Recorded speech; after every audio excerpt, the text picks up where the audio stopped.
Vino stories Tamil audio novels நேயர்களுக்கு என் அன்பு வணக்கங்கள்.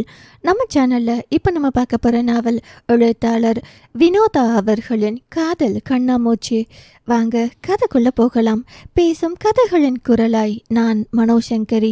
அத்தியாயம் 1. அந்த நெடிய தூர பயணத்தில் இனோவா காரில் பழைய இளையராஜா பாடல்கள் ஒலித்து கொண்டிருக்க முன் சீட்டில் கேசவன் வண்டியை ஓட்டி கொண்டு வந்த தனது பிஏவிடம் கம்பெனி பற்றி சில ஆலோசனைகள் செய்து கொண்டிருந்தார்.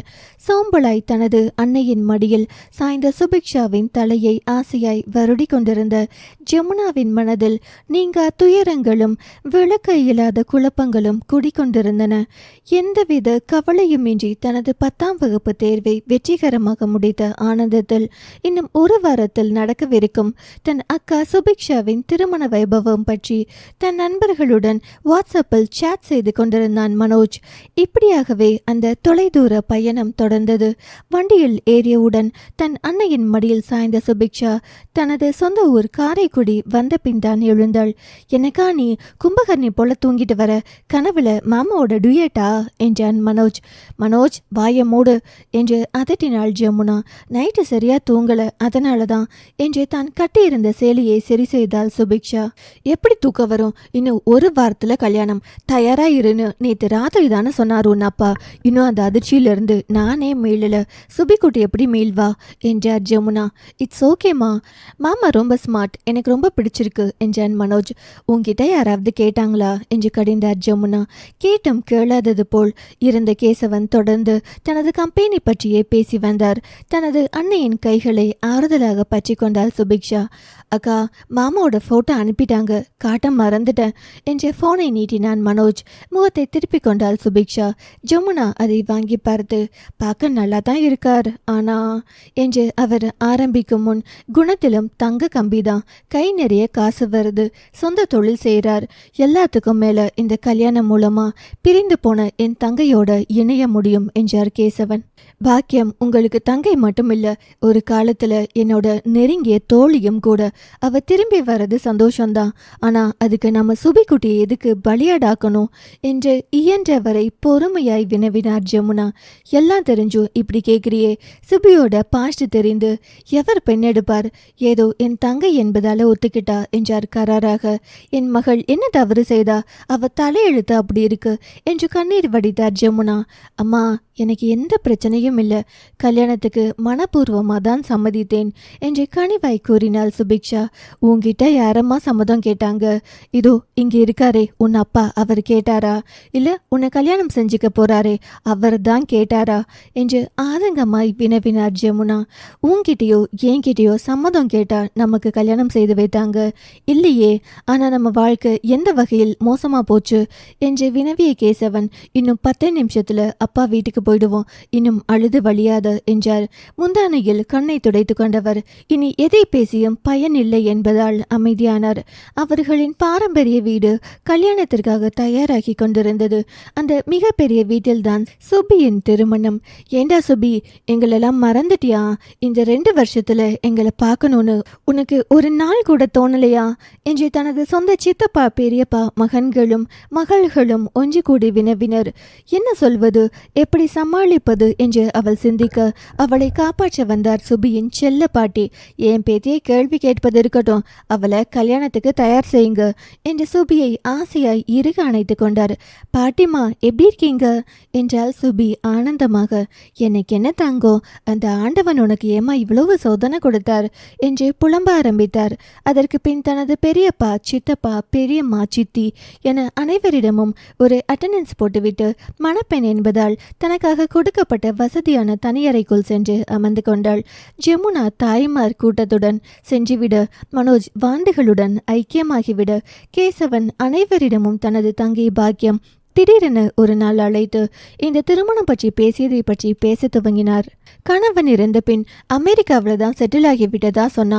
சென்னையில் அவளது தோழி மூலம் என் நம்பரை வாங்கி என்கிட்ட பேசினா. நானும் நம்ம சுபியின் வாழ்க்கையை பற்றி சொன்னேன். அப்பதான் நம்ம பாக்கியத்திற்கு ஒரு மகன் இருக்கானும், நான் விரும்பினா திருமணம் செய்யலாம்னு சொன்னா என்று தயக்கத்துடன் அனைத்தையும் கூறினார் கேசவன். அவர் சொன்னதும் ஒத்துக்கிட்டியா என்று அவரது அண்ணன் சுப்பிரமணியம் கோபமாக வினவ, இல்ல பாக்யம் என்கிட்ட பேசினப்ப நான் ஒரு வேலையா அமெரிக்காவில் தான் இருந்தேன். அவளை நேரில் போய் பார்த்து மாப்பிள்ளையும் பார்த்தேன். சின்ன வயசுல பாவாடை தாவணியில் எவ்வளோ அழகா இருப்பா. ஆனால் இப்போ ரொம்ப ஸ்டைலா மாடர்னா இருக்கா தெரியுமா. அவள் வீட்டில் தான் 3 நாள் தங்கினேன். நல்ல விதவிதமாக சமைக்கிறா, சரளமாக இங்கிலீஷ் பேசுகிறா, ரொம்ப கான்ஃபிடென்ட்டாக இருக்கா என்று அவர் கூற கூற நம்ம பாக்யமா என்று அனைவரும் வியந்தனர். ரொம்பவும் பயந்த சுபாவமா குனிந்த தலை நிமிராம தாவணியை இழுத்து மூடிட்டு வரும் நம்ம தங்கச்சியா நீ சொன்ன மாதிரி மாறிட்டா என அனைவரும் வியந்தனர். ரங்கநாதன் மற்றும் வடிவுக்கரசி தம்பதியினருக்கு 4 மகன்கள் மற்றும் கடைக்குட்டி மகள் பாக்யம், கேசவன் 3வது மகன். 4 அண்ணன்களுமே ரொம்பவே ஸ்ட்ரிக்ட், காதலை அடியோடு வெறுப்பவர்கள். இவர்களை பெற்ற தாய் தந்தையை பற்றி கூறவே வேண்டாம். காதலை அருவருப்புடன் பார்ப்பவர்கள். அன்று மட்டுமல்ல, இன்றும் கூட அவ்வீட்டில் பாக்கியத்தின் திருமணம்தான் முதலிலும் கடைசியுமான காதல் திருமணம். அனைவருமே வெளியிடங்களுக்கு சென்று படித்தவர்களே. அதே போல்தான் பாக்கியம் பிஎஸ்சி படிக்கும்போது தனது சக மாணவர் மாணிக்கம் மீது காதல் கொண்டார். காதலின் சக்தியை அப்போதுதான் உணர்ந்தார் பாக்யம். அவரது மனதில் வேரூன்றி இருந்த அண்ணன்கள் தந்தையின் பற்றிய பயம் அடியோடு அழிந்தது. மாணிக்கத்தின் அன்பில் மட்டும் அவர் விழவில்லை, அவர் கொடுத்த சுதந்திரமும் தான். மனதில் உள்ளவற்றை உள்ளவாறே கூறியதில்லை பாக்யம். அப்படி கூறினால் பெண் பிள்ளைக்கு திமிரைப்பார் என்பர். ஆனால் அசுதந்திரத்தை மாணிக்கம் கொடுத்தார். பாக்கியத்தின் விருப்பங்களை எண்ணங்களை மதித்தார். வாழ்வில் குடும்பத்தை தாண்டி எவ்வளவு விஷயங்கள் உள்ளது என்பதை புரிய வைத்தார். அவர் பாக்கியத்துக்கே தெரியாமல் அவரிடம் ஒளிந்து கொண்டிருந்த திறமைகளை வெளியே கொணர வைத்தார். எதிர்காலத்தில் அதில் வெற்றி காண வேண்டும் என்ற உந்துதலையும் அதற்கான வழிகளையும் காண்பித்தார். தன் வாழ்க்கை மாணிக்கத்துடன் இருக்க வேண்டும் என ஆசைப்பட்டவர். பாக்யம் படிப்பு முடித்ததும் பாக்யம் தைரியமாக வீட்டில் தன் காதலை பற்றி கூறினார். அனைவரின் அதிர்ச்சிக்கும் எல்லை இல்லை. திட்டுவதற்கு கூட நாய் எழவில்லை. அதற்கு பின் பாக்கியத்தை வெளியே செல்ல விடாமல், கடிதம் அனுப்ப விடாமல் வேறு மாப்பிளை பார்க்க தொடங்கினர். ஆனால் இது எதுவும் பாக்கியத்தை பாதிக்கவில்லை. தன்னாலான முயற்சிகளை செய்தார். வீட்டினருக்கு தனது காதலை புரிய வைக்க முயன்று கொண்டே இருந்தார். அந்த முயற்சியில் மூத்தண்ணன் சுப்பிரமணியிடம் அடியும் வாங்கிவிட்டார். பலவித அவதூறான வார்த்தைகளையும் கேட்டார். இதற்கெல்லாம் முற்றுப்புள்ளி வைக்க வந்தார் மாணிக்கம். பொறுமையும் எளிமையும் ஞானமும் கொண்ட அற்புத மனிதர் அவர். அவரை போலவே அவரது பெற்றோரும் முற்போக்குவாதிகள். அந்த காலத்திலேயே தந்தை IPS ஆபீசர், அன்னை பேங்க் மேனேஜர். பார்ப்போரின் மனதை எளிதில் கவரும் வண்ணமாக மாணிக்கத்தின் குடும்பம் இருந்தது. சந்தோஷமான அழகிய குடும்பம். எந்தவித கர்வமும் இல்லாதவர்கள். மனதிலும் கல்வியிலும் செல்வத்திலும் ஞானத்திலும் உயர்ந்தவர்கள் என்பதை அவர்களிடம் 10 நிமிடம் பேசினாலே கண்டு கொள்ளலாம். 3 பேராக பாக்கியத்தின் வீட்டிற்கு வந்தனர். அவர்களது தோற்றத்தை கண்டவர்களால் அவர்களை வெளியே துரத்த இயலவில்லை. இரு வீட்டாரும் பேசினர். எந்த பிரயோஜனமும் இல்லை. தான் பிடித்த பிடியிலேயே நின்றனர். அண்ணன்மார்களும் ரங்கநாதனும். வடிவுக்கரசி அம்மாதான் தன் வாழ்நாள் முழுவதும் மூடியிருந்த வாயையும் மனதையும் முதல் முறையாக திறந்தார். இப்படிப்பட்ட குடும்பத்தை காண்பது அரிது. எங்கு தேடி அலைந்தாலும் இவர்களைப் போல ஒரு நல்லவரன் நமக்கு அமையாது. விரும்பியவனோடு அவள் வாழட்டுமே என்று அவர் பேச மறுகணமே அவரையும் அதட்டி உள்ளே அனுப்பினர். அவர் நேரே சென்றது பாக்கியத்திடம்தான். குங்குமத்தை அவளது நெற்றியில் வைத்தவர், மாணிக்கம் உன்னை கைவிட மாட்டார். அவர் பேச்சிலேயே தெரியுது. நீ சொன்னது எல்லாம் உண்மைதான். இப்படி ஒரு கணவர் கிடைக்க நீ கொடுத்து வச்சிருக்கணும். எனக்கு முழு சம்மதமா என்றார். அப்போது முதல் 2 அண்ணன்களுக்கு திருமணமாகி 2 அண்ணிகள் இருந்தனர்.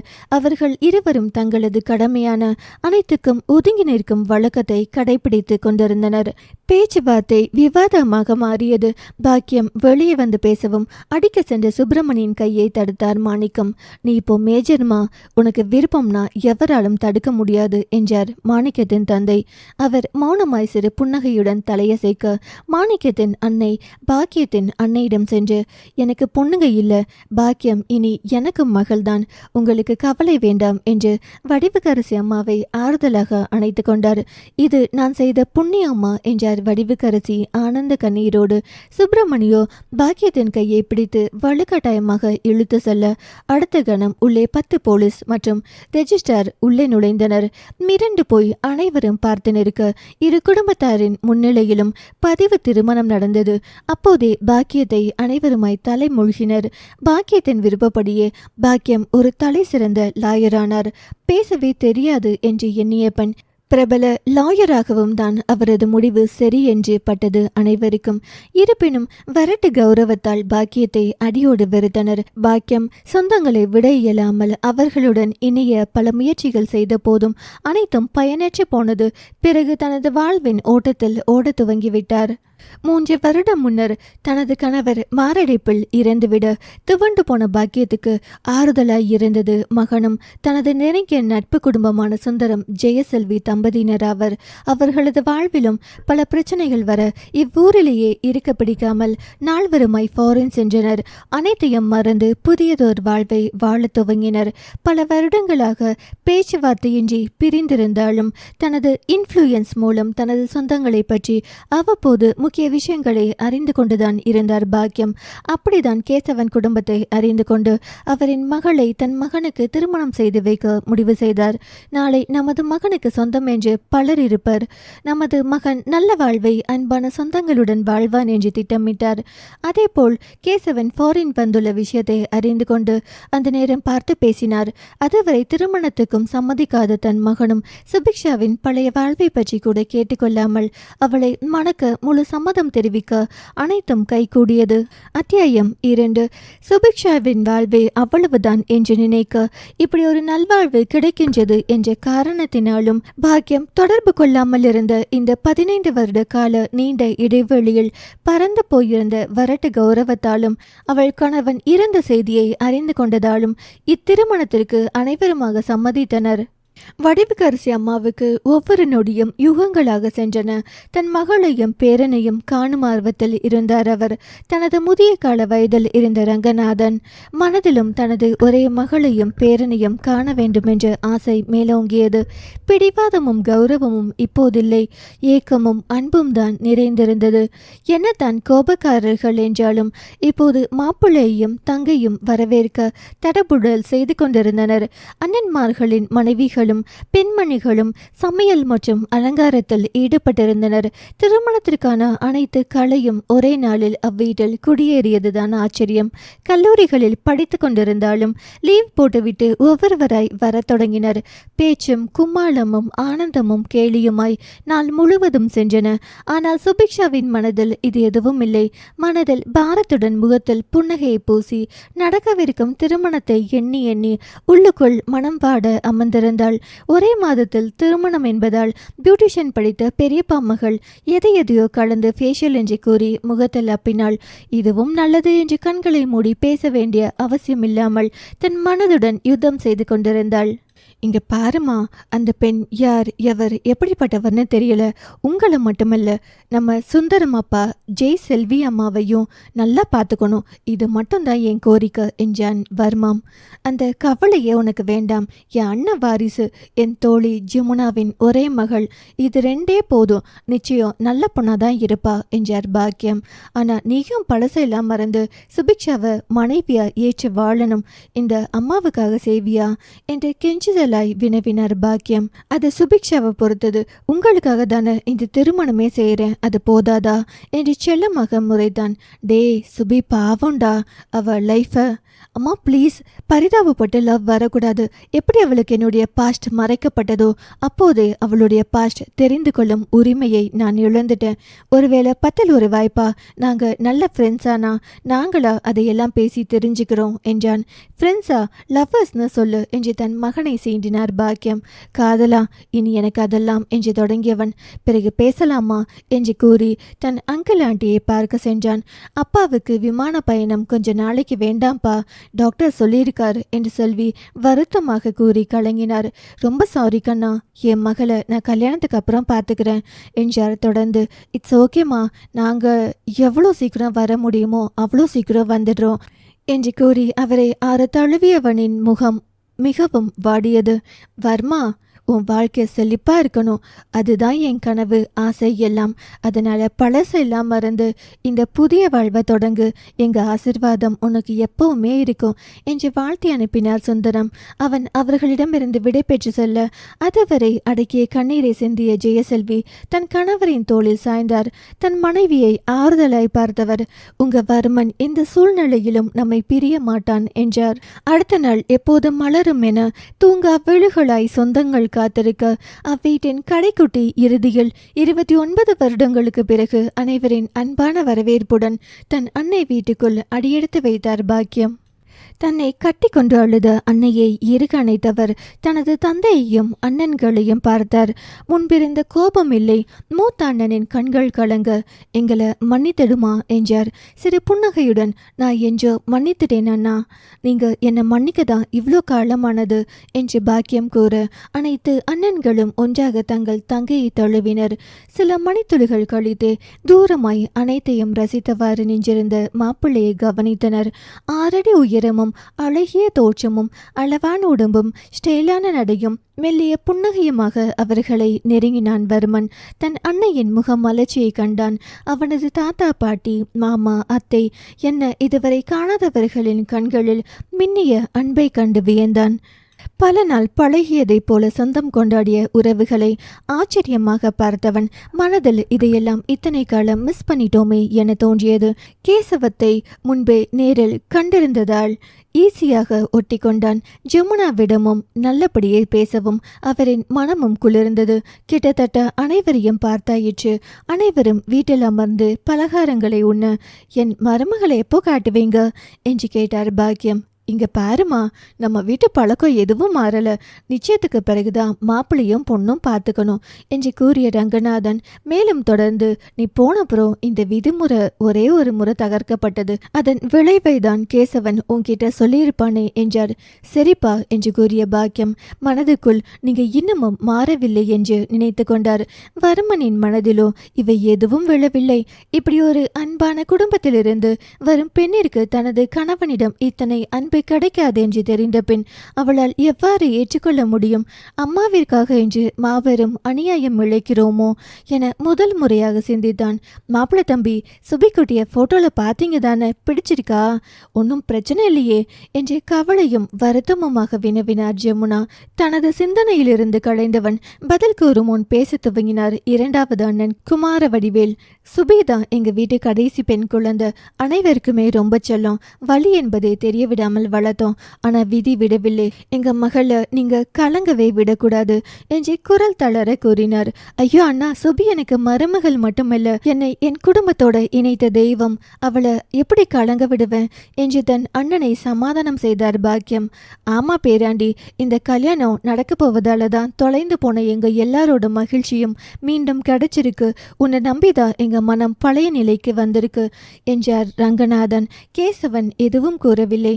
உண்மையில் அவர் மனம் இப்போது எண்ணிக்கொண்டிருந்தது அவரது மகளை குறித்துதான். நமக்காக தானே சம்மதித்தாள். இப்போ அவளது நிலை எவ்வளவு துயரமானது. பெற்ற மகளின் நன்மைக்காக அவள் மனதை கிழிக்கும் செயலை செய்யும் நிலை உண்டானதே என்று வருந்தி கொண்டிருந்தார். அனைவரிடமும் ஆறுதலாய் பதிலளித்த போதும் தலையை சுற்றி கொண்டு வந்தது வர்மனுக்கு. திருமணம் நடந்தாலும் நடக்காவிட்டாலும் இந்த அன்பு உள்ளங்களுக்கு வழியே வரப்போகுது. அதுக்கு காரணம் நாம இருக்க போகிறோம் என்று என்ன என்ன மனமும் முகமும் வாடியது. தன் மகனின் முகமாற்றத்தை கவனித்த பாக்கியம், வர்மன் 2 நாளா தூங்கல, ரொம்ப அதிகமான வேலையும் பயண களைப்போம் என்று அவர் கூறி முடிக்கும் முன் அந்த வீட்டு பெண்கள் அவசரமாக எழுந்து அவனுக்கு தனியறையை வழங்கி அவனுக்கு தேவையான வசதிகளை செய்து கொடுத்தனர். அவன் அங்கிருந்து சென்றுவிட சுபியை அழைத்து வந்தனர். பின் மாமியாரும் மருமகளுமாய் கொஞ்சிக்கொள்ள வெளிநாட்டிலிருந்து வாங்கி வந்த பரிசு பொருட்களை அனைவருக்கும் வழங்கினார் பாக்கியம். அத்தியாயம் 3. மாமியார் ஒரு கையிலும் அன்னை ஒரு கையிலும் மெஹந்தி போட இன்னும் 2 பெண்கள் அவளது காலில் மெஹந்தி போட்டனர். பியூட்டிஷியன் அக்கா பழையபடி முகத்தில் எதையோ தடவி கொண்டிருந்தாள். மணி 11 ஆனது. அனைவருமாய் பேசி சிரித்து கொண்டிருக்க, எக்ஸ்கியூஸ் மீ லேடிஸ் என்று உள்ளே நுழைந்தான் மனோஜ்.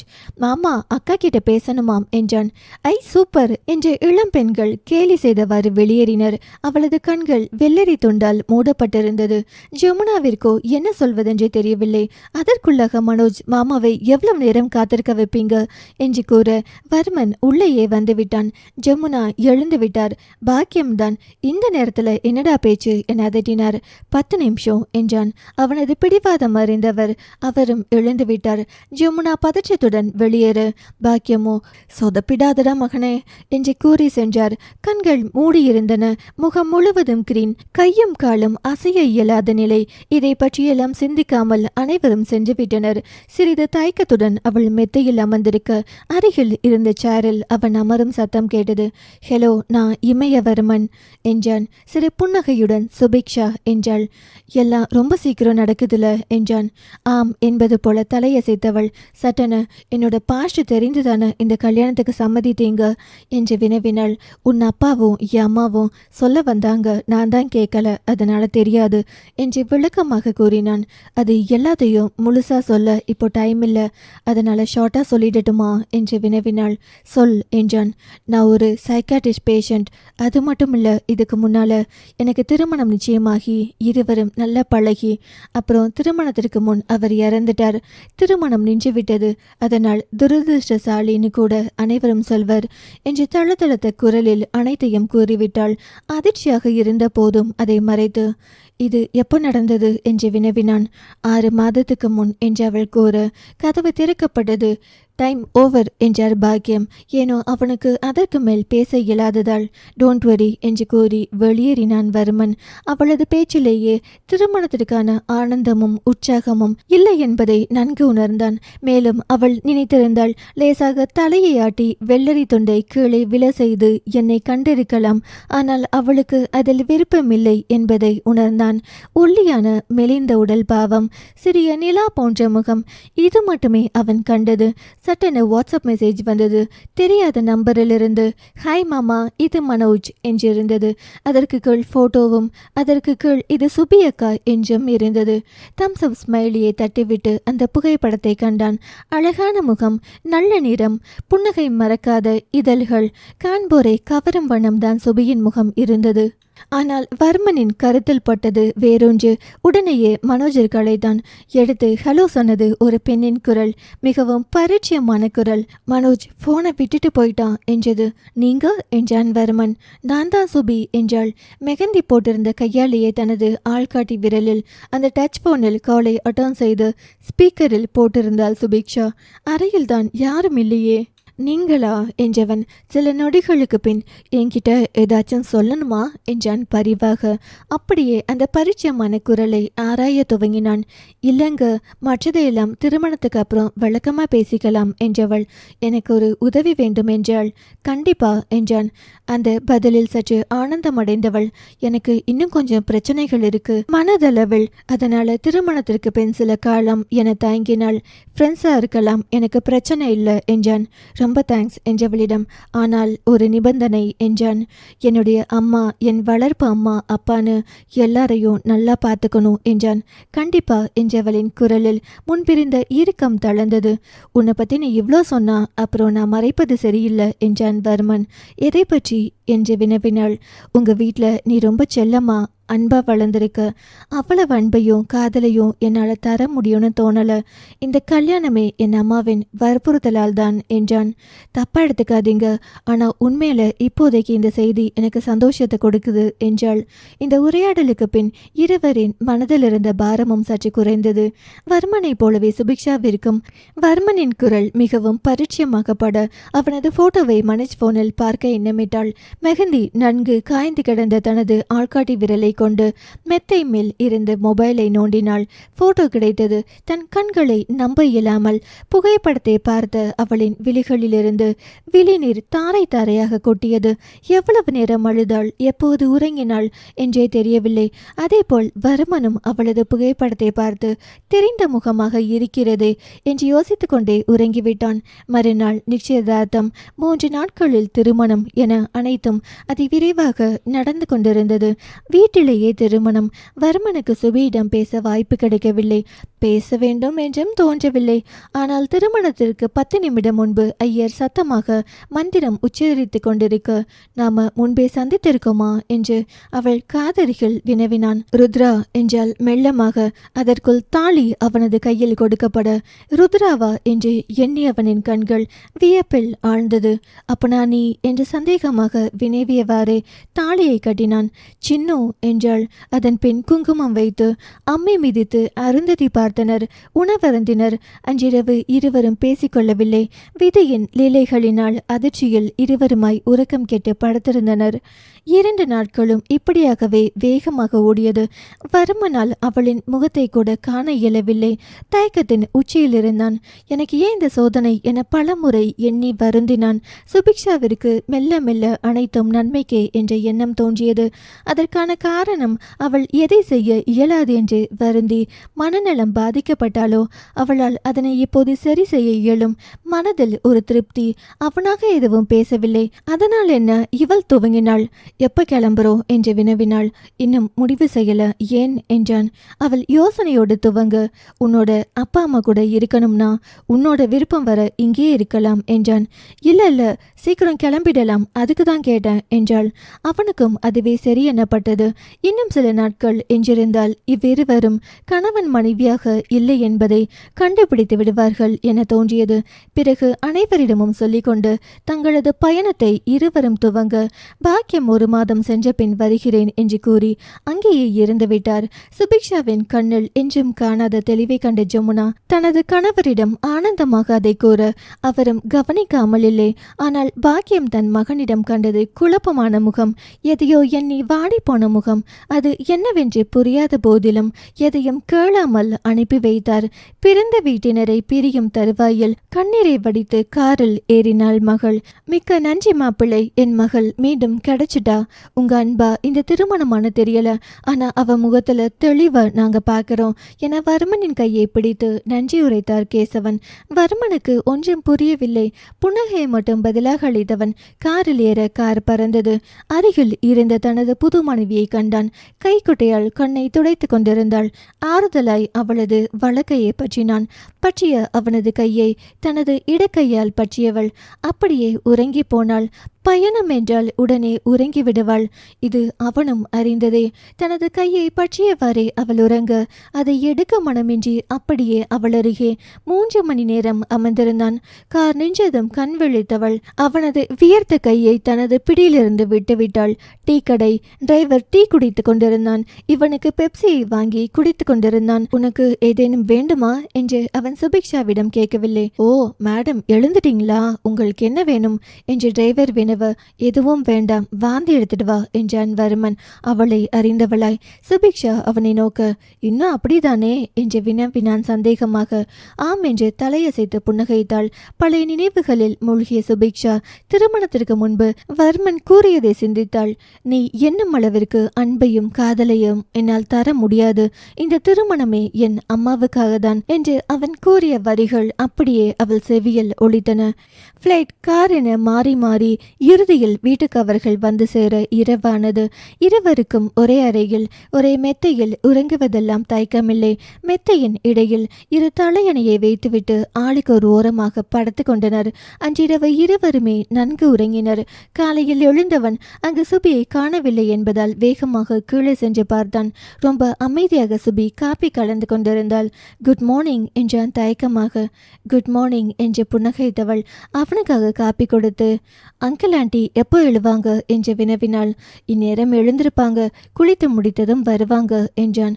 பின் அமைதி, நீண்ட நேர அமைதி. கதவை திறந்து வெளிவந்தனர் அந்த தம்பதியினர். இருவரும் சுபிக்ஷாவை பார்த்ததும் அப்படியே விக்கித்து போய் நின்றனர். இருப்பினும் ஒரு சந்தேகம். பல ஆண்டுகள் கடந்திருக்க அவளது தோற்றமும் மாறியிருக்க இவள் சுபிதானா என யோசித்து நின்றனர். அம்மா, அப்பா, இவள் என் மனைவி சுபி என வர்மன் தொடங்க, சுபிக்குட்டி என்று கலங்கிய அன்னை சுபிக்ஷாவின் அருகில் சென்று அவளை அணைக்கவும் தன்னை கட்டுப்படுத்திக் கொள்ள இயலாமல் சத்தமாக அழுது விட்டார் ஜெயசெல்வி. அவர் அழுகையை பார்க்கவும் சுபியாலும் அழாமல் இருக்க இயலவில்லை. மனதளவில் சோர்ந்து போய் இவர்களை பார்த்திருந்த சுந்தரத்தின் அருகில் போய் நின்று கொண்டான் வர்மன். சுபி, உன் மனைவியா வருமா என்று சுந்தரம் ஆச்சரியமாக கேட்க, ஆமாம்பா என்று தலையசைத்தான். அவர் மனதளவில் மிகவும் மகிழ்ச்சியுடன் 2 பேரும் நல்லா வாழணும் என்றார். ஜெயசெல்வியோ நீண்ட நாள் கழித்து தன் மகள் ருத்ராவின் அகால மரணத்தை அவளின் பழைய தோழியை கண்டதும் செல்வி அழத் தொடங்கினார்.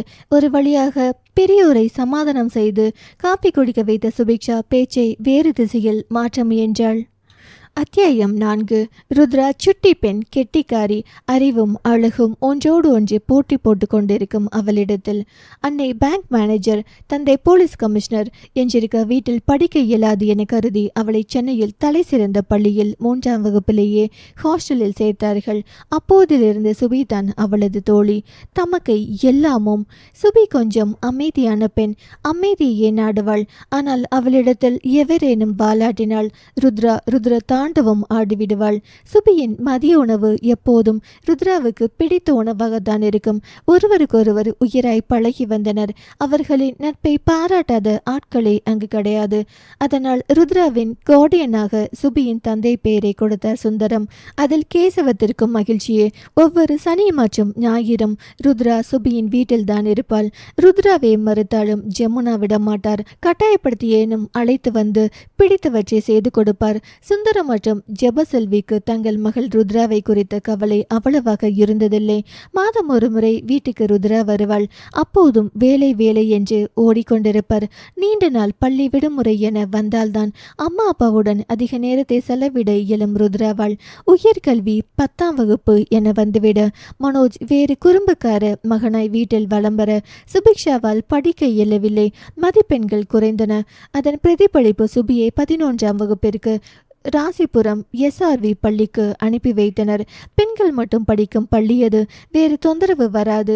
அது மட்டுமின்றி அங்கு படிக்கும் மாணவிகள் டாக்டராகவும் இன்ஜினியராகவோ நிச்சயம் தேர்ச்சி பெறுவர் என்று பலரும் கூற தன் மகளை அங்கேயே சேர்க்க முடிவெடுத்தார் கேசவம்.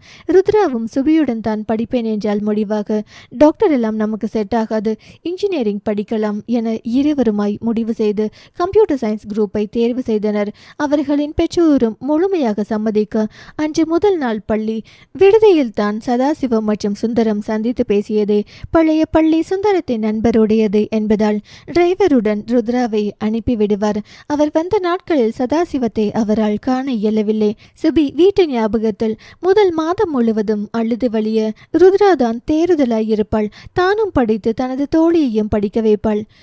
இந்த ஹோம் சிக்கும் அழுகையும் அவளின் படிப்பை பாதிக்க விடாமல் பார்த்து கொள்வது ருத்ராதான். இருவரும் நல்ல முறையில் படித்து பள்ளியில் டாப்பராகவே இருந்தனர். அந்த நேரத்தில் தான் வந்தது பொங்கல் விடுமுறை. இருவரும் அவரவர் வீட்டுக்கு சென்றனர். வர்மனுடன் ஒவ்வொரு விடுமுறையும் ஆனந்தமாக கழித்த ருத்ராவின் வாழ்வில் இந்த விடுமுறையில் வர்மன் மீது ஈர்ப்பு உண்டாகியது. வர்மன் ருத்ரா அவர்களின் தாத்தா காலத்திலிருந்தே தொடர்ந்து வந்த அந்த நட்பு அவர்களின் தந்தை காலத்தில் அசைக்க இயலாத வளமான நட்பை பெற்றிருந்தது. அதைத் தொடர்ந்து வர்மனும் ருத்ராவும் இவ்வளவு காலம் நட்பாக பழகி வந்தனர். 5 வருட வித்தியாசம் இருந்த போதிலும் ருத்ரா வர்மனை பெயர் சொல்லிதான் அழைப்பாள். ஆனால் மரியாதை நிமித்தமாக வாங்க போங்க என்று பேசுவாள். இதை எவரும் தடுக்கவில்லை. ஏனெனில் ருத்ரா வர்மனை அண்ணன் என்று கூப்பிடுவதை இவர்கள் இருவரின் பெற்றோரும் விரும்பவில்லை. அவர்களாகத்தான் இதனை கற்றுக் கொடுத்தனர். இவர்கள் இருவரும் பிறந்த பின் இதற்கு பிறகு குழந்தை வேண்டாம் என நிறுத்தி கொண்டனர். நிலம் வாங்குவது, வீடு வாங்குவது என அனைத்தும் இவர்கள் இருவரின் பெயரில் சேர்ந்தே வாங்கினர். வர்மன் பிறந்ததிலிருந்தே ருத்ராவின் பெற்றோர் அம்மா அப்பா என்றே அழைத்து பழகியதால் அதை அவர்கள் மாற்றவில்லை. ஆனால் ருத்ராவிற்கு வர்மனின் பெற்றோரை அத்தை மாமா என சொல்லியே வளர்த்தினர். இவர்கள் இப்படியெல்லாம் செய்ததாலோ இல்லை அந்த பருவத்தில் வரும் ஹார்மோன்களின் லீலையாலோ வர்மனிடம் விழுந்து விட்டாள் ருத்ரா. 9ஆம் வகுப்பு முடித்த பின் நீண்ட விடுமுறையே இல்லை. ருத்ரா அவளின் தாய் தந்தையை அதிகம் காணவில்லை. 10ஆம் வகுப்பு விடுமுறையின் போது ருத்ரா தனது தந்தை வழி பாட்டி வீட்டுக்கு சென்று விட்டாள். இப்படி அது இது என்று பல நாட்கள் கழித்தே வர்மனை சந்தித்தாள் ருத்ரா. ஹாய் ருத்ரா குட்டி என வர்மன் ருத்ராவின் வீட்டுக்குள் நுழைய, குட்டியா, நான் இப்போ 11th ஸ்டாண்டர்ட் படிக்கிறேன் என்றவள் அவனது இளமையான தோற்றத்திலும் வசீகரமான புன்னகையிலும் தன்னை தொலைத்து நின்றாள். என்ன பார்க்கிற, உட்காரு என அவளது கையை பிடித்து சோஃபாவில் அமர்த்தியவன் எப்போதும் போல சகஜமாய் அவளது தோளில் கை போட்டுக்கொண்டு, என் முதல் சம்பளத்தில் உனக்கு என்ன வாங்கியிருக்கேன் தெரியுமா என்று அங்கு ஓடிக்கொண்டிருந்த டிவியை பார்த்து வினவினான். எப்போதும் போல்தான் சகஜமாகவே அவளிடம் நெருங்கி அமர்ந்து பேசினான் வர்மன். ஆனால் ருத்ராவின் மனதில் வேறு எண்ணங்கள் உதிக்க சட்டென எழுந்துவிட்டாள். என்ன வேண்டாமா என்று கிண்டலாக வினவினான். வேணும், எங்கே இருக்கு என்று நிகழ்காலத்துக்கு வந்தவளாய் வார்த்தைகளை உதிர்த்தாள்.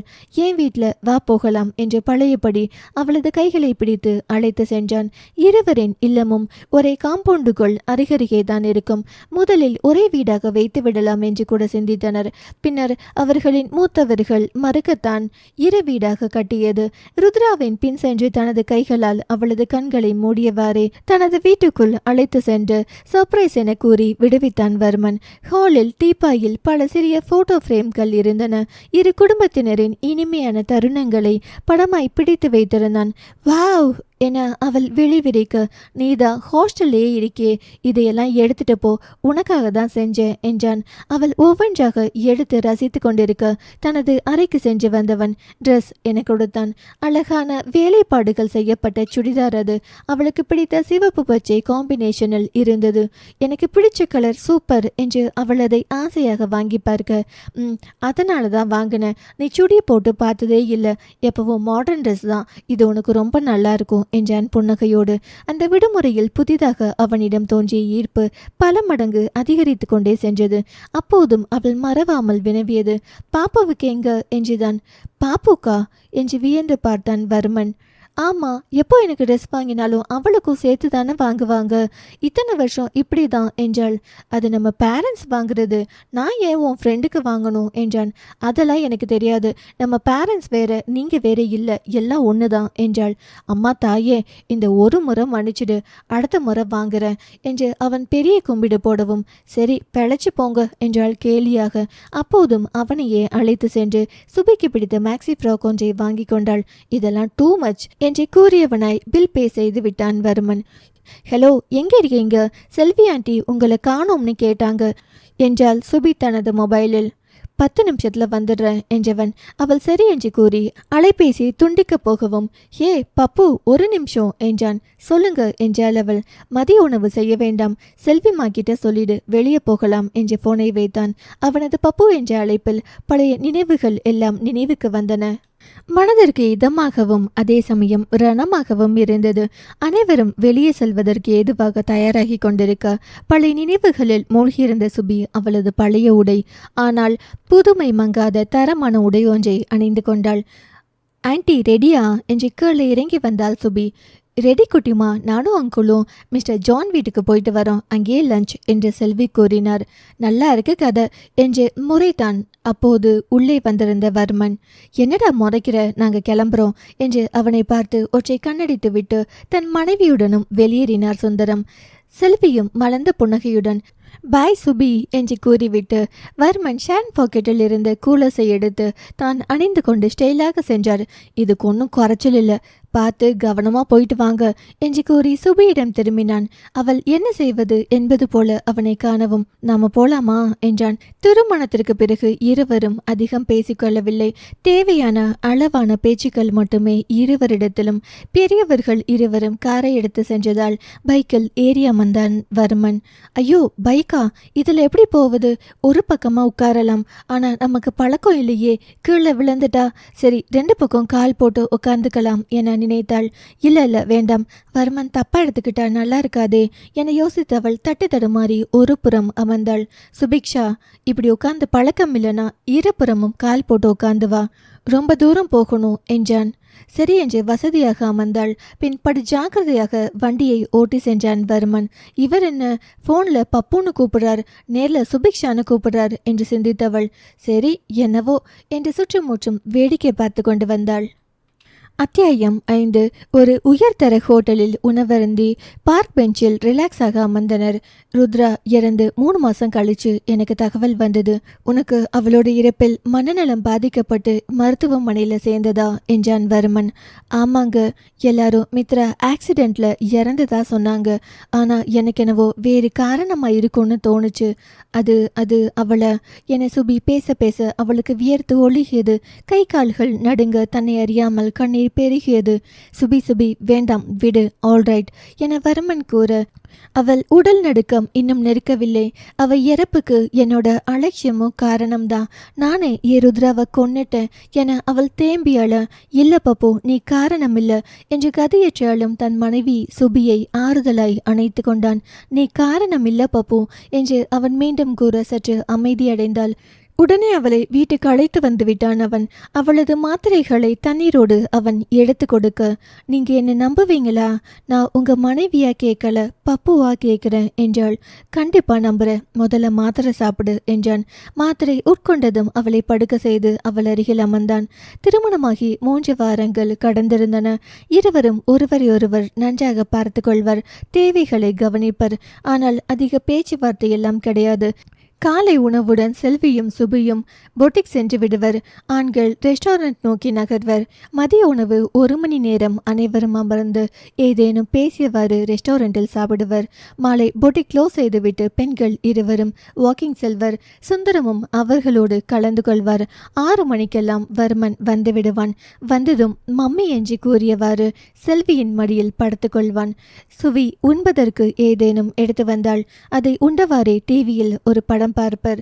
இரவு உணவு முடித்து மாத்திரை போட்டு சுபி உறங்கிவிட வர்மன் பால்கனியில் ஏதேனும் ஒரு புத்தகத்தை புரட்டிவிட்டு தான் உறங்குவான். அவள் எழும் முன் உடற்பயிற்சி சென்று குளிக்கவே போய்விடுவான். இதுவே வழக்கமாக இருந்தது வீட்டில். ஆனால் அன்று இரவு வர்மனுக்கு உறக்கமே வரவில்லை. சுபியை தனியே விட்டுவிட்டு பால்கனி செல்லவும் மனமில்லை. அவள் அருகிலேயே அமர்ந்து அழுது வீங்கிய அவளது கண்களையும் அசதியில் ஓய்ந்து போய் அமைதியாய் தூங்கும் அழகிய முகத்தையும் பார்த்திருந்தான். பொங்கல் விடுமுறை முடிந்து அனைவரும் பள்ளிக்கு திரும்பினர். இம்முறை சுபிக்ஷா அலையாமல் வந்தாள். ஹோம் சிக் எல்லாம் மிகவும் குறைந்து விட்டது அவளிடம். ருத்ராவிற்கு அதிக சிரமம் கொடுக்காமல் ஒழுங்காக உண்டு படிக்க தொடங்கினாள். ஆனால் ருத்ரா முன்பு போல இல்லை என்று சுபிக்கு தோன்றவும் இன்னொன்றும் அவளது மனதில் பட்டது. வர்மனை பற்றி அவள் அடிக்கடி பேசுகிறாள் என்பதே அது.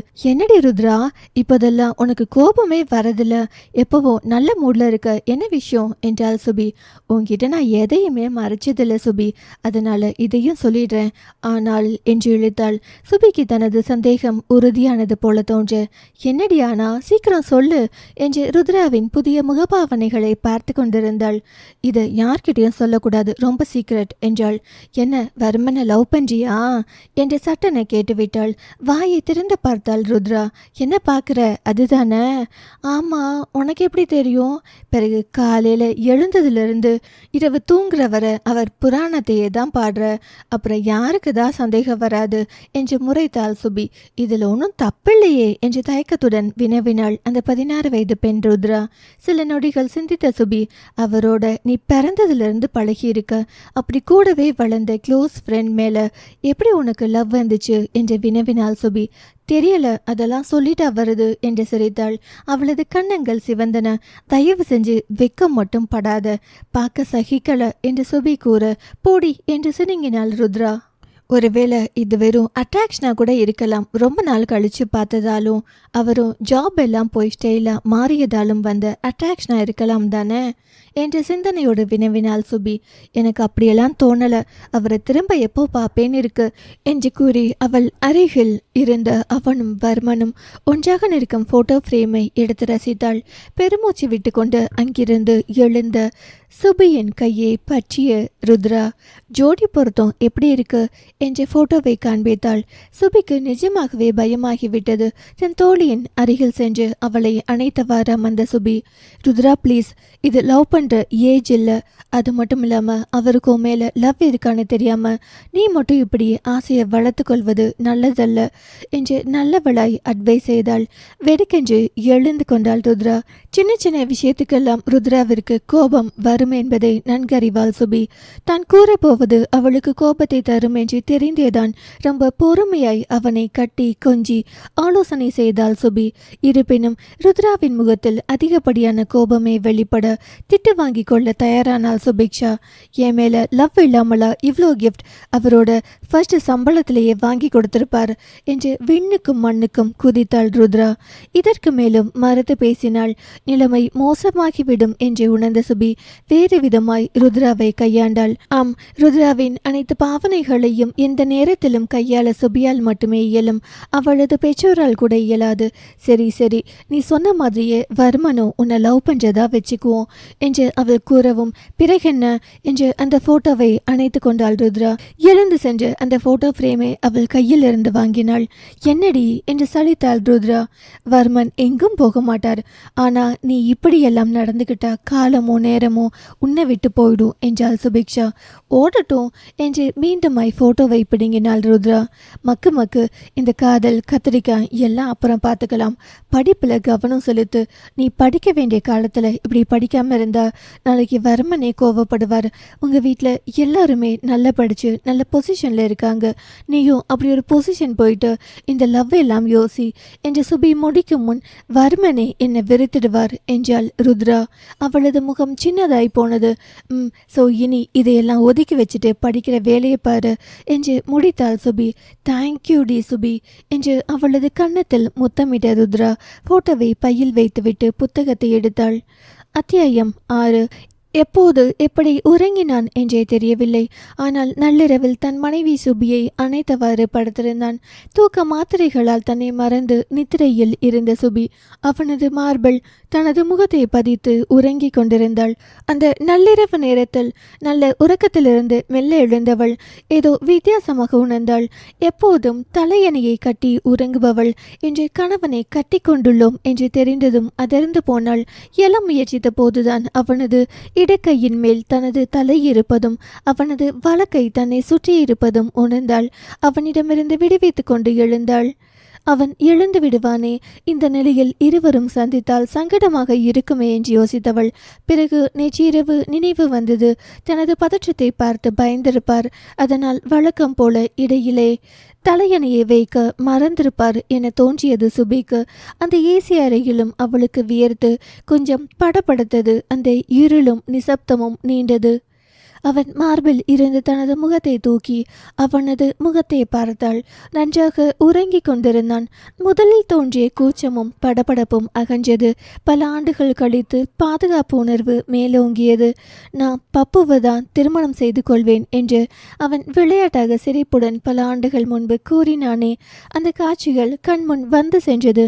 அப்படியே உறங்கி போனாள். டக் டக் டக் இன்று யாரோ கதவை தட்டும் சத்தம் கேட்டு இருவரும் விழித்தனர். இருவரின் கண்களும் சந்தித்தன. தனது இரும்பு பிடியிலிருந்து அவளை அவசரமாக விடுவித்தவன், எப்போ இப்படி உறங்கினோம் கடவுளே என்று எண்ணினான். அவளும் சற்று அதிர்ச்சியுடனே தென்பட திரும்பவும் டக் டக் டக். சுபிதான் சீக்கிரமே சுதாரித்து தலையை சரி செய்தவாறே கதவை திறந்தாள். பாக்கியமும் ஜெயசெல்வியும் சிரித்தவாறே கையில் 4 காப்பி கப்பையும் கொஞ்சம் சர்க்கரையையும் ஒரு ட்ரேயில் வைத்து நின்று கொண்டிருந்தனர். இன்னொரு ட்ரேயில் பிரெட் டோஸ்ட் மற்றும் ஆம்லேட் இருந்தது. அத்தை என்று புன்னகைத்தவள் ஒரு நிமிடம் என்னை செய்கை செய்துவிட்டு பாத்ரூம் சென்று அவசரமாய் தயாராகி வர வர்மனும் பக்கத்து ரூம் சென்று ரெடியாகி வந்தான். அவர்களது அறையின் பால்கனியில் இரு பெண்களும் அமர்ந்து பேசிக்கொண்டிருக்க இவ்விருவரும் ஒரே நேரத்தில் பெட்ரூமிற்குள் வந்தனர். சுபியால் அவனை நேரே காணவே இயலவில்லை. தரையை நோக்கினாள். வர்மனோ அவள் அருகே வந்து, சாரி நேற்று என துவங்க, பரவாயில்ல சாரி எல்லாம் எதுக்கு என்று மெல்லிய குரலில் கூறினாள். அம்மா வந்திருக்கேன், அங்க என்னடா ரகசியம் என்று சிரித்தார் பாக்கியம். மணி 10 என்றார் ஜெயசெல்வி. அப்போதுதான் இருவரும் திடுக்கிட்டு கடிகாரத்தை பார்த்தனர். ஐயோ, ரெஸ்டாரண்ட் என வர்மனும் பொட்டிக் என சுபியும் கூற, அதெல்லாம் சுந்தர் பார்த்துக்குவார், நீங்க வந்து சாப்பிடுங்க என்றார் ஜெயசெல்வி. இல்லம்மா அப்பா தனியா என்ற வர்மன் வேகமாக கிளம்ப செல்ல, வேலை பார்க்க ஆளா இல்ல என்று இரு பெண்களும் ஒரே நேரத்தில் கூறி, நீ இங்கு வந்தே ஆக வேண்டும் என்றனர். பின் நால்வருமாய் காப்பியை குடிக்க, நேற்று வெளியே போட்டு போன ட்ரெஸ்ஸை கூட மாத்தாம 2 பேரும் தூங்கிட்டீங்களா என்றார் ஜெயசெல்வி. வெரி டயர்ட் ஆண்டி என்றாள் சுபி. பின் அத்தையிடம் அவரது வருகை பற்றி கேட்க தன் மருமகளின் கன்னத்தை ஆசையாய் கிள்ளி சர்ப்ரைஸ் என்றார்.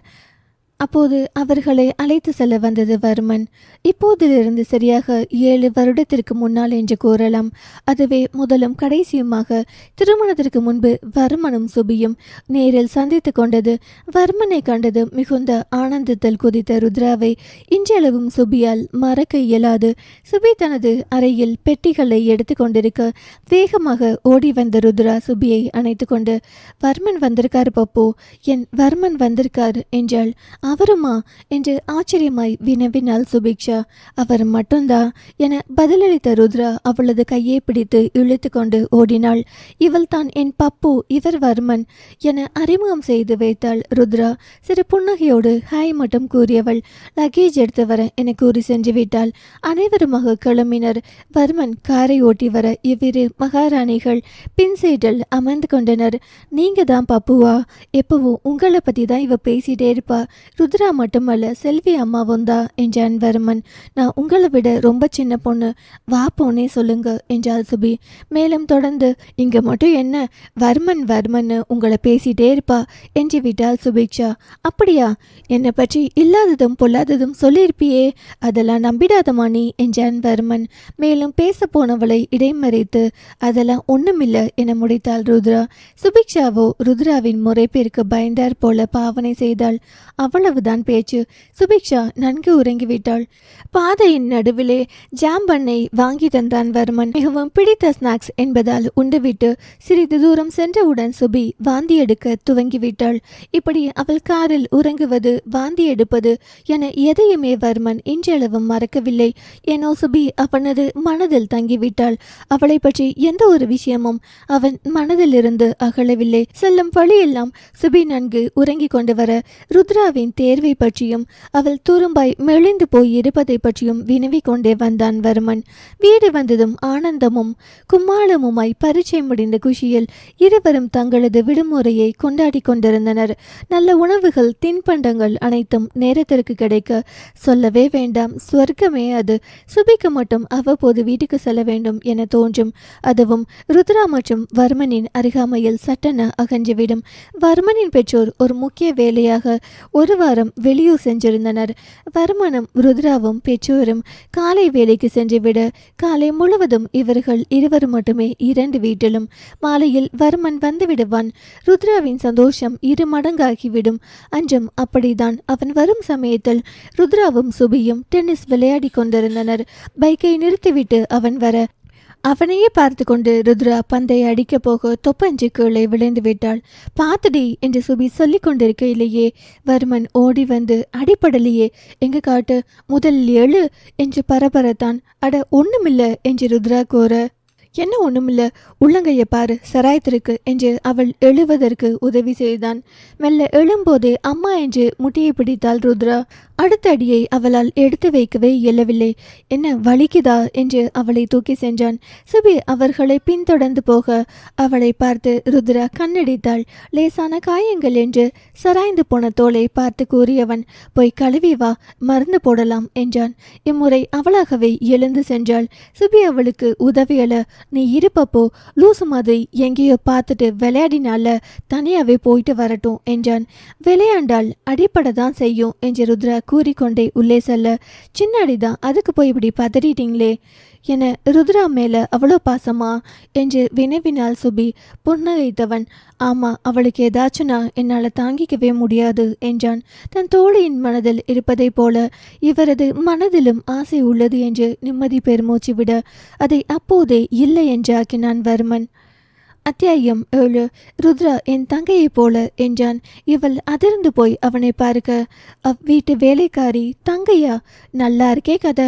உங்க அப்பா அம்மாவை அத்தை மாமான்னு ஆசையா கூப்பிடுற பொண்ணு உங்களுக்கு எப்படி தங்கையாவா என்று தன் முட்டை கண்களை விரித்து வினவினாள். நான் அவ பெற்றோரை அம்மா அப்பான்னு தானே கூப்பிடுறேன் என்று தெளிவாக பதிலளித்தான். ஒருவேளை பாப்பா மனசுல வேற இருந்தா என்று மீண்டும் அவள் தொடங்க, அப்பாடா, இவங்களாவது கேட்டாங்களே என்று சுபிக்ஷா ஆவலாய் அவனை பார்த்தாள். போய் வேலையை பாருங்க, இனி ஏன்கிட்டையும் ருத்ரா கிட்டையும் இப்படியெல்லாம் பேசாதீங்க என்று எரிமலையாய் புரிந்தான். ஆத்தாடி, ஐயாவுக்கு கோபம் கூட வருமா? இனி இப்படி பேசல சாமி என்று சமையலறைக்குள் நுழைந்து விட்டாள். சுபிக்ஷாவோ இந்த திடீர் கோபத்தில் சிலையாய் அமர்ந்திருக்க அவளை அப்படி பார்த்த பின்புதான் தனது கோபத்தை கட்டுப்படுத்தி புன்னகைத்தான்.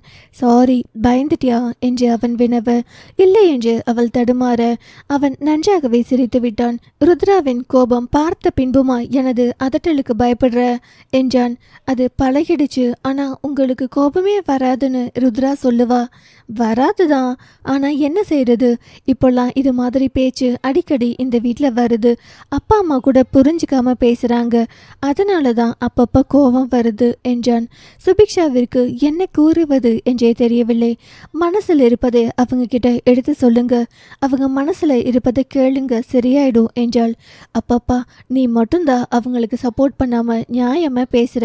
நீயே சொல்லு பாப்போ, சின்ன வயசுல இருந்து இப்ப வர என் முன்னாலேயே வளர்ந்திருக்கா, அவளை என்னால என்று அவன் சங்கடமாக கூறும்போதே ருத்ரா வந்து விட, இதை பற்றி அவகிட்ட பேசாத, அவன் மனசுல இந்த மாதிரி எண்ணம் வரக்கூடாது என்று ருத்ராவின் காதல் படாதவாறு மெல்ல கூறினான். அதுதான் ஆல்ரெடி வந்துடுச்சே என எண்ணியவாறு தலையசைத்தாள் சுபி. கல்யாணமாகி 1 மாசத்துக்கு மேல ஆச்சு. நேற்று தான் முதல் முறையா பிள்ளைய வெளியில கூட்டிட்டு போயிருக்க. புதிய ஊரு, புதிய இடம்னு வெளியே கூட்டிட்டு போக எவ்வளவு இடம் இருக்கு என புரித்தெடுத்த ஜமுனாவின் கட்டளைக்கிணங்க அன்றைய சுபியை அழைத்து சென்றான் வருமன். இயற்கை வளம் மிகுந்த இடத்திற்கு அவளை அழைத்து சென்றான். அழகிய வண்ண மலர்களின் இனிய சுவாசத்தில் இருவரும் புத்துணர்ச்சி அடைந்தனர். அந்த குளிருக்கு இதமாக சூடான காப்பியை குடித்தவாறே ருத்ராவுக்கு இது போன்ற இடங்கள் ரொம்ப பிடிக்கும் என்று தன்னை மறந்து கூறினாள் சுபி. ருத்ரா நம்ம கல்யாணம் பண்ணிக்கவிருந்த பொண்ணு, அதுவும் சின்ன வயசுலேயே நிச்சயிக்கப்பட்ட திருமணம். எல்லாம் தெரிஞ்சோ திருமணத்திற்கு அப்புறம் கூட அதை பற்றி எல்லாம் வருத்தப்படாம நம்ம கிட்ட இருந்து எதுவும் எதிர்பார்க்காம தன் தோழி ருத்ராவை நினைக்கிறாளே என்று தோன்றியது வர்மனுக்கு. சாரி பப்பு என்றான். என்றாவது பழைய நினைவுகள் வந்தால் சுபியை பப்பு என்று அழைப்பான் வர்மன். அது மட்டுமின்றி அடிக்கடி அவளிடம் முன்பு அலைபேசியில் பேசி பழகி இருந்தவன் மொபைலில் பேசும் போதெல்லாம் பப்பு என்று அழைப்பான். எதுக்கு சாரி என்று அந்த இயற்கையை ரசித்தவாறு வினவினாள். என் சுயநலத்தினால உன் வாழ்க்கையை கெடுத்துட்டேன். நீ மறக்க நினைக்கிற பழைய நினைவுகள் எல்லாம் எங்க கூட இருப்பதால திரும்ப திரும்ப வரும் அல்லவா என்றான். புன்னகைத்தாள். ஏன் என்பது போல அவன் பார்க்க, ருத்ராவின் கடைசி ஆசையை நிறைவேற்ற பொறுப்பு என்னுடையதல்லவா என்றாள். கடைசி ஆசையா என்று அதிர்ந்து வினவினான். ஆமா, அது என்னன்னா, அப்பா அம்மா உங்களை எல்லாரையும் நல்லா பார்த்துக்க சொன்னா. அவ இறந்துட்டா நீங்க வேற கல்யாணம் பண்ணிக்க மாட்டீங்கன்னு சொன்னா. அதனால எப்படியாச்சும் உங்க மனசை மாத்தி நல்ல பொண்ணோட கல்யாணம் பண்ணி வைக்க சொன்னா என்றால் பொறுமையாக. வேற என்ன சொன்னா என்று அவன் மேலும் கேட்க போக, நேற்றைய இரவு நினைவில் வர அவளாக கூறட்டும், நாம் கேட்க வேண்டாம் என்று முடிவு செய்தான். இருப்பினும் ஒன்றை மட்டும் கூறினான். அவளோட ஆசையை நிறைவேற்ற இப்படி உன்னோட வாழ்க்கையை தியாகம் செய்ய வேண்டிய அவசியமில்லை என்றான். தியாகமா, ஏன் இப்படி சொல்றீங்க என்று அவனை வியப்பாய் பார்த்தவள் மேலும் தொடர்ந்தாள். 2 வருஷம் முன்னால ருத்ரா இறந்தா.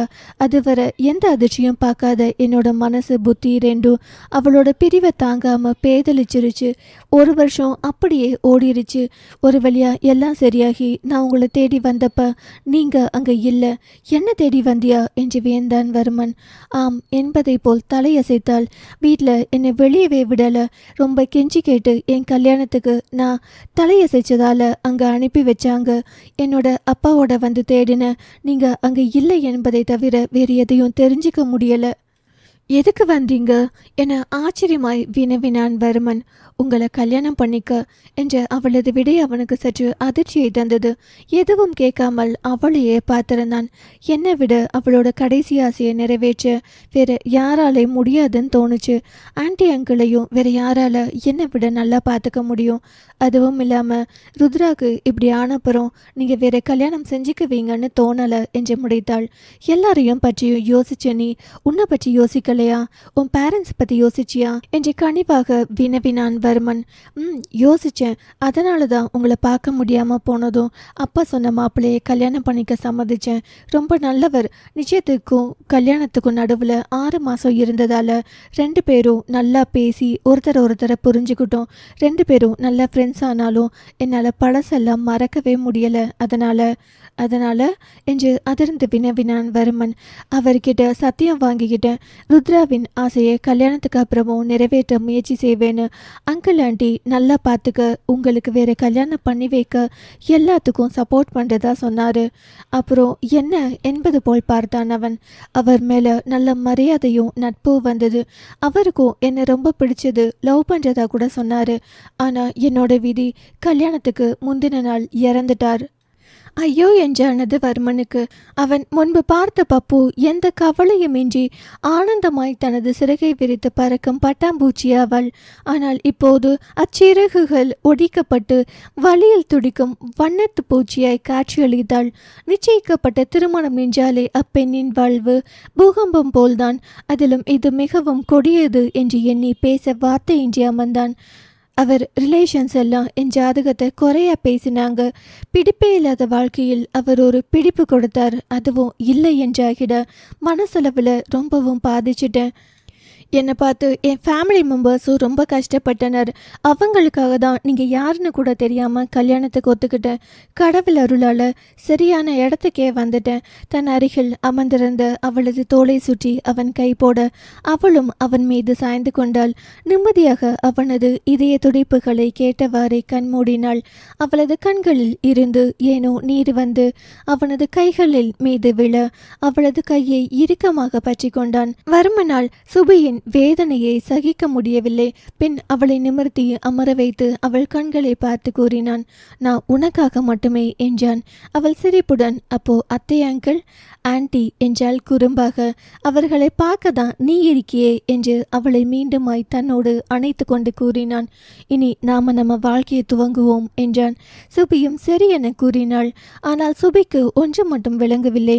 வர்மனின் இந்த மாற்றம் ருத்ராவின் கடைசி ஆசைக்காகவா, தன் மீது வந்த இரக்கத்தாளா? இல்லை, நான் ருத்ராவிற்காக செய்வதை பெரிதென்று எண்ணி நன்றி உணர்விற்காக இப்படி செய்கிறாரா என்று சிந்தித்தாள். இப்படி அனைத்தையும் சிந்தித்தவள் அவனது அன்பிற்கான காரணம் காதலாக இருக்கக்கூடும் என்று யோசிக்க கூட இல்லை. எது எப்படியோ ருத்ராவின் கடைசி ஆசை நிறைவேறிடுச்சு. நமக்கு நல்ல அன்பான சொந்தங்கள் கிடைச்சிருக்கு. இனி இவர்கள் அனைவரின் மகிழ்ச்சியே நமது மகிழ்ச்சி என்று எண்ணினாள். நாட்கள் ஓடின. வர்மனின் அன்பால் தூக்க மாத்திரை சாப்பிடுவதை கூட நிறுத்திவிட்டாள் சுபிக்ஷா. இருவரும் நல்லபடியே இல்லறம் வாழ துவங்க அவர்களது முகத்தில் ஒரு ஆனந்த ரேகை படர்ந்தது. அதை கவனித்த பெரியவரும் மகிழ்ந்தனர்.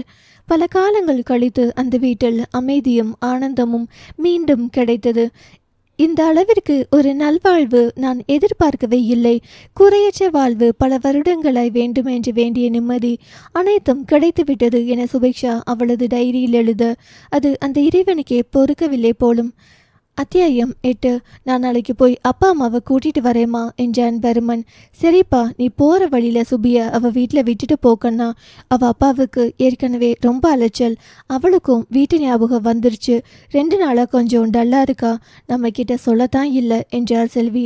நோ ப்ராப்ளம்மா என்ற வர்மன் கூற சுபியும் பெற்றோரை பார்க்கும் குஷியில் ஆர்வமாக கிளம்பினாள். அடுத்த நாள் அதிகாலை வேளையில் இருவரும் கிளம்பின. ஒரு வாரத்தில் வர்மனுக்கும் சுபிக்கும் நல்ல நட்பு குடியேறி இருந்ததால் வர்மன் டிரைவிங் செய்ய முன் சீட்டிலேயே அமர்ந்து கொண்டாள் சுபிக்ஷா. வண்டி ஏறியதும் உறங்கி விடுபவள். முதலும் கடைசியுமாய் விழித்து கொண்டு வந்தாள். வர்மனோடு பேசிக்கொண்டு வர அவளுக்கு உறங்க வேண்டும் என்று தோன்றவில்லை. அதிகமாக பேசி பழக்கமற்ற வர்மனும் கூட சுபியுடனான உரையாடலை விரும்பினான். அப்போதுதான் கூறினான் ருத்ராவின் மீதான தனக்குள்ள அன்பை. எனக்கு 5 வயசு இருக்கும் பப்பு. அப்போதான் ருத்ரா பிறந்தா. சின்ன கண்கள், சின்ன மூக்கு, ரோஸ் போன்ற உடல், எவ்வளவு அழகா இருப்பா தெரியுமா என பழைய நினைவுகளில் புன்னகைதான். அவளை பிரிய எனக்கு மனசே வராது. அது வரைக்கும் அழாம ஸ்கூல் போறனா? அவள் பிறந்தப்புறம் தினமும் அழுதுட்டே தான் ஸ்கூல் போவேன் என சிரித்தான். ஒன்னாதான் சாப்பிடுவோம். நான் தான் அவளை கூட்டி விடுவேன். அவள் கூட தான் தூங்குவேன். அவள் கொஞ்சம் வளர்ந்த உடனே அம்மா வேலைக்கு போக ஆரம்பிச்சாங்க. அப்பெல்லாம் ரொம்ப அழுவா. நான் தான் சமாதானம் செய்வேன். அவள் நடக்க, ஓட, விளையாடன்னு ஒவ்வொன்றா செய்யும் போது நான் தான் அவள் கூட அதிகமாக இருந்தேன். என்னால் அவளை விட்டுட்டு இருக்க முடியாது. அவளுக்கும் அப்படிதான். நான் ஸ்கூல்ல இருந்து திரும்பி வரப்போ ஓடி வந்து கட்டி பிடிச்சிப்பா. அப்புறம் ஒரு நாள் அவளும் ஸ்கூல் போக ஸ்டார்ட் பண்ணா. கண்ணுக்கு மை போட்டுட்டு தலையில் ஸ்பீக்கர் மாதிரி பூ வச்சுட்டு கை சப்பிட்டு என் கூட வருவா. எங்கள் குழந்தை பருவம் இப்படி தான் சந்தோஷமாக இருந்துச்சு. நான் 8வது படிக்கும்போது டியூஷன், விளையாட்டுன்னு ரொம்ப நேரம் ஸ்கூல்லையே இருந்துடுவேன். ருத்ரா ஆட்டோவில் வந்துடுவா. வேலையாட்கள் உணவு தர சாப்பிட்டு தனியாக தான் இருப்பா. அப்புறம் அம்மா வருவாங்க. அதுக்கப்புறம் நான் வருவேன். ஹோம்ஒர்க் செஞ்சுட்டு படுத்து தூங்கிடுவான். ஒரு நாள் ஆட்டோ ஆக்சிடென்ட் ஆயிடுச்சு.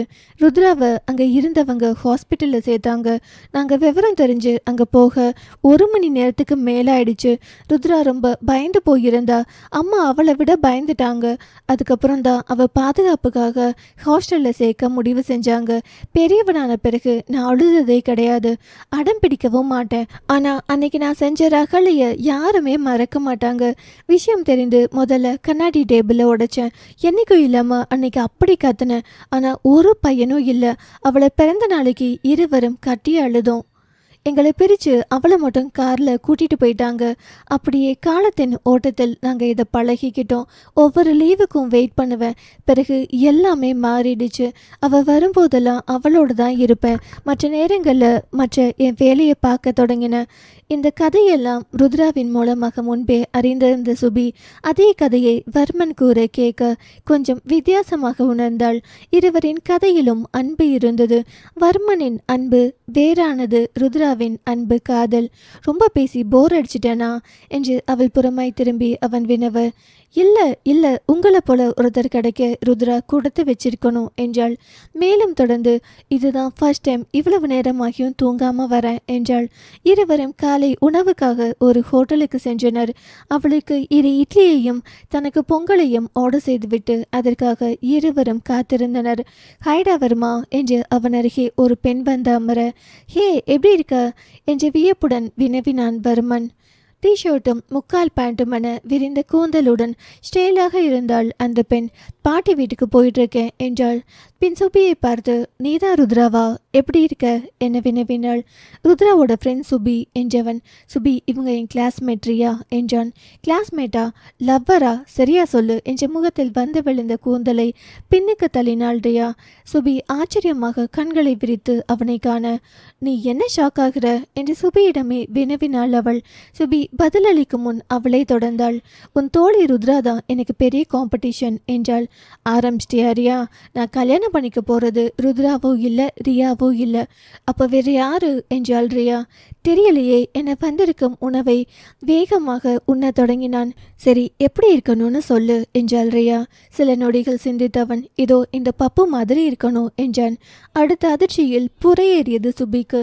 பார்த்து என்று அவளிடம் தண்ணீரை நீட்டினான். அவளும் அதை வாங்கி பருக, உன்ன மாதிரின்னு தான் சொன்னான், நீன்னு சொல்லல என்றாள் ரியா கடுப்பாக. சுபியா இருந்தாதான் என்ன என்று ஒரு இடியை தூக்கி போட்டு கை கழுவ சென்றான் வர்மன். ரியா திரும்பி அவளை முறைக்க வேகமாக எழுந்து வர்மன் பின் ஓடிவிட்டாள். நீ தப்பா எடுத்துக்காத சுபி, ரியா எப்பவும் இப்படிதான் பேசுவா, எவ்வளவு சொல்லியும் கேட்க மாட்டேங்கிறா, அதனால தான் இன்னைக்கு நோஸ்கட் செஞ்சுட்டேன் என்று சாதாரணமாக கூறினான் வர்மன். சுபிக்கோ கடவுளே என்றானது. இது போன்ற கேலி பேச்சுக்கள் ருத்ராவை வரத்தி விடுமே. அதிலும் இவர் விளையாட்டாக என்னை வைத்து பேசுவது அவள் காதில் விழுந்தால் எவ்வளவு வருந்துவாள். எனக்கே கேட்க சகிக்கவில்லை. இதை ருத்ரா கிட்ட தவறுதலாக கூட சொல்லிடக்கூடாது என்று மனதிற்குள் எண்ணினாள். அவன் இவளை பார்ப்பதை கவனித்து என்ன என்பது போல் தலையசைத்தாள். மேடம் ஆழ்ந்த சிந்தனையில இருப்பீங்க போல என்றான். இப்படியெல்லாம் ருத்ரா முன்னாடி பேசிடாதீங்க என்றாள். நீ சரியா சொன்ன, அவன் முன்னாடி பேசினா கலாச்சே கொன்றுவா என்றான். கலாய்ப்பதா, மனமுடைந்து போயிடுவா. அவன் மேல இவ்வளவு அன்பு வச்சிருக்கீங்க, ஆனா அவன் மனசை ஏன் புரிஞ்சிக்க மாட்டேங்கிறீங்க என்ற வார்த்தைகள் நாவரை வந்த போதும் அதை அடக்கி கொண்டாள். இதை சொல்வதற்கு நாம யாரு? ஒருவேளை நாம அனைத்தையும் உளறி இவரதை மறுத்து ருத்ரா வருந்தி, சேச்ச வேண்டவே வேண்டாம், எதிர்காலத்தில் எப்படி வேணாலும் மாறலாம், இவருக்கே அவள் மேல காதல் வரலாம், இல்லைனா அங்கிள் ஆண்டி இவர் மனசை மாற்றலாம், அதனால இப்ப நம்ம வாயை மூடிக்கிட்டு இருப்பதே நல்லது என்று முடிவு செய்தாள். நான் இவ்வளவு சகஜமா வெளியாட்கள் யார்கிட்டையும் பேசினதில்ல, இதுதான் ஃபர்ஸ்ட் என்றான் வர்மன். அப்படியா, என்ன வெளியாளுன்னு நினைக்கிறீங்களா என்றாள். உண்மையா இல்லதான், நீ யாருன்னே தெரியாதப்பவே உனக்கு சுடிதார் எல்லாம் வாங்கி கொடுத்தேன் என்றான். ருத்ரா சொன்னா என்றாள். இனிமே நீயும் எங்க குடும்பத்துல ஒருத்தி தான் என்றான். நான் 10 வருஷமா இந்த குடும்பத்தில் ஒருத்தி தான், நீங்க தான் இவ்வளவு லேட்டா சொல்றீங்க என்று முறைத்தாள். அப்பெல்லாம் நான் உன்னை பார்த்ததே இல்லையே என்றான். நல்லா சமாளிக்கிறீங்க ருத்ரா மாதிரியே என்று வண்டியிலிருந்து அவள் இறங்க, பாய் பப்பு, எனக்கு ரொம்ப லேட் ஆயிடுச்சு, அம்மா அப்பா வெயிட் பண்ணுவாங்க என்றான். அவனது அவசரத்தை புரிந்து கொண்டு, இன்னொரு நாள் நிச்சயம் வீட்டுக்கு வரணும் என்று இவளும் விடை பெற்று கொண்டாள். இந்த கடைசி சந்திப்பில் இவர்களுக்கு தெரியாது 7 வருட மாதம் கழித்து இவர்கள் இருவருமே இணைந்து மன வாழ்க்கை வாழப் போகிறார்கள் என்று. இதுதான் விதியின் விளையாட்டு. திருமணமாகி சில மாதங்கள் கடந்துவிட்டன. சுபியும் மாத்திரை எடுத்துக்கொள்வதை நிறுத்திவிட்டாள். எல்லாம் சரியாகி எல்லோரும் நிம்மதியாக இருந்தனர். அன்று ஏனோ உடல் அசதியாக இருக்க சுபி வீட்டிலேயே இருந்து விட்டாள். ஆண்களும் பெண்களும் ரெஸ்டாரண்ட் பொட்டிக் என்று அவரவர் வேலையை பார்க்க சென்று விட்டனர். உடல் அசதியை சற்று நேரம் ஓய்வெடுத்து போக்கிக் கொண்டவள் தனிமையில் போரடிக்க வீட்டுக்கு பின்னால் இருந்த காய்கறி தோட்டத்தில் உழவி கொண்டிருந்தாள். அப்படியே அவுட்டர்ஸ்புறம் சென்றாள். எப்போதுமே பூட்டி கிடக்கும் அந்த வீடு அன்று அதிசயமாக திறந்திருந்தது. உள்ளே போகலாம் என நகர்ந்தவள் அப்படியே நின்றுவிட்டாள். ஜெயசெல்வி கூறியது நினைவிற்கு வந்தது. வர்மனின் தந்தையும் ருத்ராவும் இறந்த பின் அவர்கள் ஞாபகமாக இருந்த பொருட்கள் அனைத்தும் இந்த வீட்டில் வைத்திருந்ததாக சொல்லியிருந்தனர். அதை பார்த்தால் நம் மனமும் பதறுமே. இப்போது நான் கொஞ்சம் கொஞ்சமாக மனசெல்லாம் சரியாகி இருக்கு என எண்ணிய சுபியை அங்கிருந்து நகர, நேற்று அவனை கொன்னுடு என்று வர்மன் பேசியது நினைவிற்கு வந்தது. அவனை சுற்றி ஏதோ ஒரு மர்மம் உலாவுவதாக முதலில் உணர்ந்தவள் ஒரு வேகத்தில் அந்த வீட்டுக்குள் நுழைந்தாள். ஒரு ஹால், ஒரு சின்ன கிச்சன், ஒரு சிறிய அறையை கொண்டது அந்த வீடு. ஹால் முழுவதும் குடும்ப படங்கள், ருத்ரா மற்றும் வர்மனின் தந்தை புகைப்படங்கள், அவர்கள் பயன்படுத்திய பொருட்கள் என அனைத்தும் இருக்க, ருத்ராவின் படத்தை கண்டவுடன் கண்கள் கலங்கிய சுபி அங்கிருந்த கபோர்டை பார்க்க அதில் பல டைரிகள் இருந்தன. அவ்வீட்டில் உள்ள அனைவரின் பெயரிலும் தனித்தனியாக பல டைரிகள் அடுக்கி வைக்கப்பட்டிருந்தன. அதில் பப்பு என்ற பெயரில் 2 டைரிகள் இருக்க அதை கையில் எடுத்தாள். சட்டென கபோர்டின் மேலிருந்து ஒரு சாவி வந்து விழுந்தது. அதை கையில் எடுத்தவள் அந்த ஹாலில் இருந்த பூட்டப்பட்ட அறையை கண்டாள். டைரியை எடுத்துக்கொண்டு அந்த அறையை திறந்து அவள் உள்ளே செல்ல, அங்கிருந்த காட்சிகள் அவள் மனதை பதை பதைக்க வைத்தது. பலரின் போட்டோக்கள் சுவர் முழுவதும் தொங்க விட்டிருந்தது. அதில் சில போட்டோக்கள் சிவப்பு வண்ணத்தால் அடிக்கப்பட்டிருந்தது. மேலும் சில போட்டோக்கள் பல கோர சம்பவத்தில் எடுக்கப்பட்டவை. அதில் ருத்ராவின் ஆக்சிடென்ட் படமும் இருந்தது. உடல் வியர்த்து கொஞ்சம் படபடக்க அப்படியே அங்கு அமர்ந்தாள். சில மணித்துளிகள் கண்ணீர் துளிகளாக கடந்து பின் இங்கே இருப்பது நல்லதல்ல என்று கிளம்பினாள். அந்த அறையை மறக்காமல் பூட்டி சாவியை கபோர்டு மேல் வைத்தவள் தன் கையில் இருந்த டைரியை எடுத்த இடத்தில் வைக்க தவறினாள். காரணம், அவள் அந்த அறையை பூட்டியவுடன் வர்மனிடம் இருந்து மெசேஜ் வந்தது. நான் 15 நிமிஷத்தில் வீட்டில் இருப்பேன், கொஞ்சம் டீ மட்டும் ஃப்ளாஸ்கில் போட்டு வை என இருந்தது. அதை பார்த்தவுடன் அவசரமாக டைரியுடன் வீட்டுக்கு சென்று விட்டாள். வேகமாக டீ போட துவங்கினாள். அவன் வருவதற்குள் அந்த 2 டைரியை தன் பீரோவில் வைத்துவிட்டு ஃப்ளாஸ்கில் டீ ஊற்ற வர்மனும் வந்து விட்டான். சாரி சுபி, அப்பா அம்மாவுக்கு நம்ம ஊர் டீ தான் பிடிக்குது, அதனால தான் ரெஸ்ட் எடுக்கிற உன்னை சிரமப்படுத்த வேண்டியதா போயிடுச்சு என வருத்தமாக கூறினான் வர்மன். இதில் என்ன சிரமம் என அவள் கூற, அவள் குரலின் மாற்றத்தையும் முகத்தில் தெரிந்த படபடப்பையும் கவனித்தான். என்னாச்சு பப்பு, ஒரு மாதிரி இருக்க? இதுக்கு தான் நான் உன்னை தனியாக வீட்டில் விட்டுட்டு போகலன்னு சொன்னேன் என்றான் வர்மன். அதெல்லாம் ஒன்றும் இல்லைங்க, நைட்டு சரியாக தூங்கலை, இப்போ தூங்கினா சரியாயிடும் என்றாள். ஏனோ அவனை பார்க்கவே பயமாக இருந்தது அவளுக்கு. சரி வா என அவள் கையை பிடித்து ரூமிற்கு அழைத்து சென்றவன், நீ நல்லா தூங்கு, நான் வீட்டை லாக் பண்ணிட்டு போகிறேன், வெளியே போகணும்னு தோணுச்சுன்னா உன்கிட்ட ஒரு சாவி இருக்குல்ல, அதை யூஸ் பண்ணிக்கோ என்றான். அவள் சரி என தலையசைக்க சிறு புன்னகையுடன் அவளிடமிருந்து விடைபெற்று அவன் தனது பீரோவை தன்னிடமிருந்த சாவியை கொண்டு திறந்து அதில் இருந்த ஒரு சாவியை எடுத்தான். இதையெல்லாம் கவனமாக பார்த்தவாறு படுத்திருந்தவள் அவன் கிளம்பவும் பால்கனிக்கு சென்று வீட்டில் பின்னால் இருந்த அவுட்டோஸை பார்த்தாள். அங்கு வர்மன் வந்து அந்த வீட்டின் கதவை சாவியை கொண்டு பூட்டிவிட்டு பால்கனியில் நின்றிருந்த சுபியை பார்த்தான். அவன் இவளை பார்த்ததும் சட்டென அவள் ரூமிற்குள் நுழைந்துவிட போன் அலறியது. தூங்கலியா சுபி, ஏன் என்ன பார்த்ததும் உள்ள போயிட்ட என்று வினவினான். ஒண்ணுமில்ல என அவள் தயங்கி பேச, நீ வேணும்னா என் கூட வரியா, இல்லை அம்மாவை வீட்டுக்கு வர சொல்லட்டா என்றான். இல்லை வேணாம், தூக்க வருது, தூங்குற என போனை கட் செய்து விட்டாள். தன் அறையின் ஜன்னலிலிருந்து வர்மனை எட்டி பார்த்தாள். வர்மன் தான் பூட்டிய கதவை மீண்டும் திறந்து உள்ளே சென்றான். ஐயோ, நாங்கள் போயிட்டு வந்த விஷயம் அவருக்கு தெரிந்திருக்குமோ, பக்கத்தில் யாராவது சொல்லியிருப்பார்களோ என சிந்தித்தாள் அவள். பின் இருக்காது என தோன்ற, நான் நடந்து கொண்ட விதமே அவருக்கு சந்தேகம் வர செய்திருக்கும் என தெளிவாக தெரிந்தது அவளுக்கு. உள்ளே சென்றவன் 1/4 மணி நேரம் கழித்து வெளியே வந்து மீண்டும் பூட்டிவிட்டு சென்றான். அவன் சென்றதும் தலையில் கை வைத்து அமர்ந்தவள் ருத்ராவின் நினைவுகளில் மனம் கணக்க, தலையும் வலிக்க, இப்படியே விட்டால் பழையபடி ஆகிவிடுவோம் என முகம் கழுவி கொஞ்சம் உணவை உண்டு பொட்டிக் சென்று விட்டாள். அனைவரின் முன்பும் இயல்பாக இருக்க முயற்சி செய்து யாருக்கும் சந்தேகம் வராதபடி நடந்து கொண்ட போதும் அவளால் அவனிடமிருந்து மட்டும் தப்பிக்க இயலவில்லை. இரவு வழக்கம் போல வர்மன் பால்கனிக்கு சென்று புத்தகம் படிக்க துவங்க சுபியும் அவனுடன் சென்றாள். எஞ்சமில்லாமல் அன்று அவள் அவனோடு வரவும் கையில் இருந்த புத்தகத்தை மூடி அவளை பார்த்தவுடன் உட்காரு என்றான். அவள் இயன்றவரை முகத்தை நார்மலாக வைத்து கொண்டு அவன் எதிரே அமர அவன் பேச துவங்கினான். அவுட்டர்ஸ் ஹாலுக்கு மட்டும்தான் போனியா, இல்ல ரூம் உள்ளேயும் போனியா என்றான். அதிர்ந்து போன சுபி செய்வதறியாது தயக்கத்துடன் வினவினாள். உங்களுக்கு எப்படி தெரியும் என்றாள். ஓ முகமே சொல்லிடுச்சு என்றவன். என் கேள்விக்கு பதில் வரலையே என்றான். இதற்கு மேல் மறைத்து நாம் எதுவும் சாதிக்கப் போவதில்லை என்பதை உணர்ந்தவள். ரூம்க்கும் போனேன், தப்புனா சாரி என்றாள் குனிந்தவாறே. உன்னை யாரு போகக்கூடாதுன்னு சொல்லலையே, அப்புறம் எப்படி தப்பாகும் என்றான். அவள் லேசாக தலையசைத்து பேசாமல் அமர்ந்திருந்தாள். உனக்கு என்கிட்ட ஏதாவது கேட்கணுமா என்றான். சிறிது நேரம் சிந்தித்தாள்.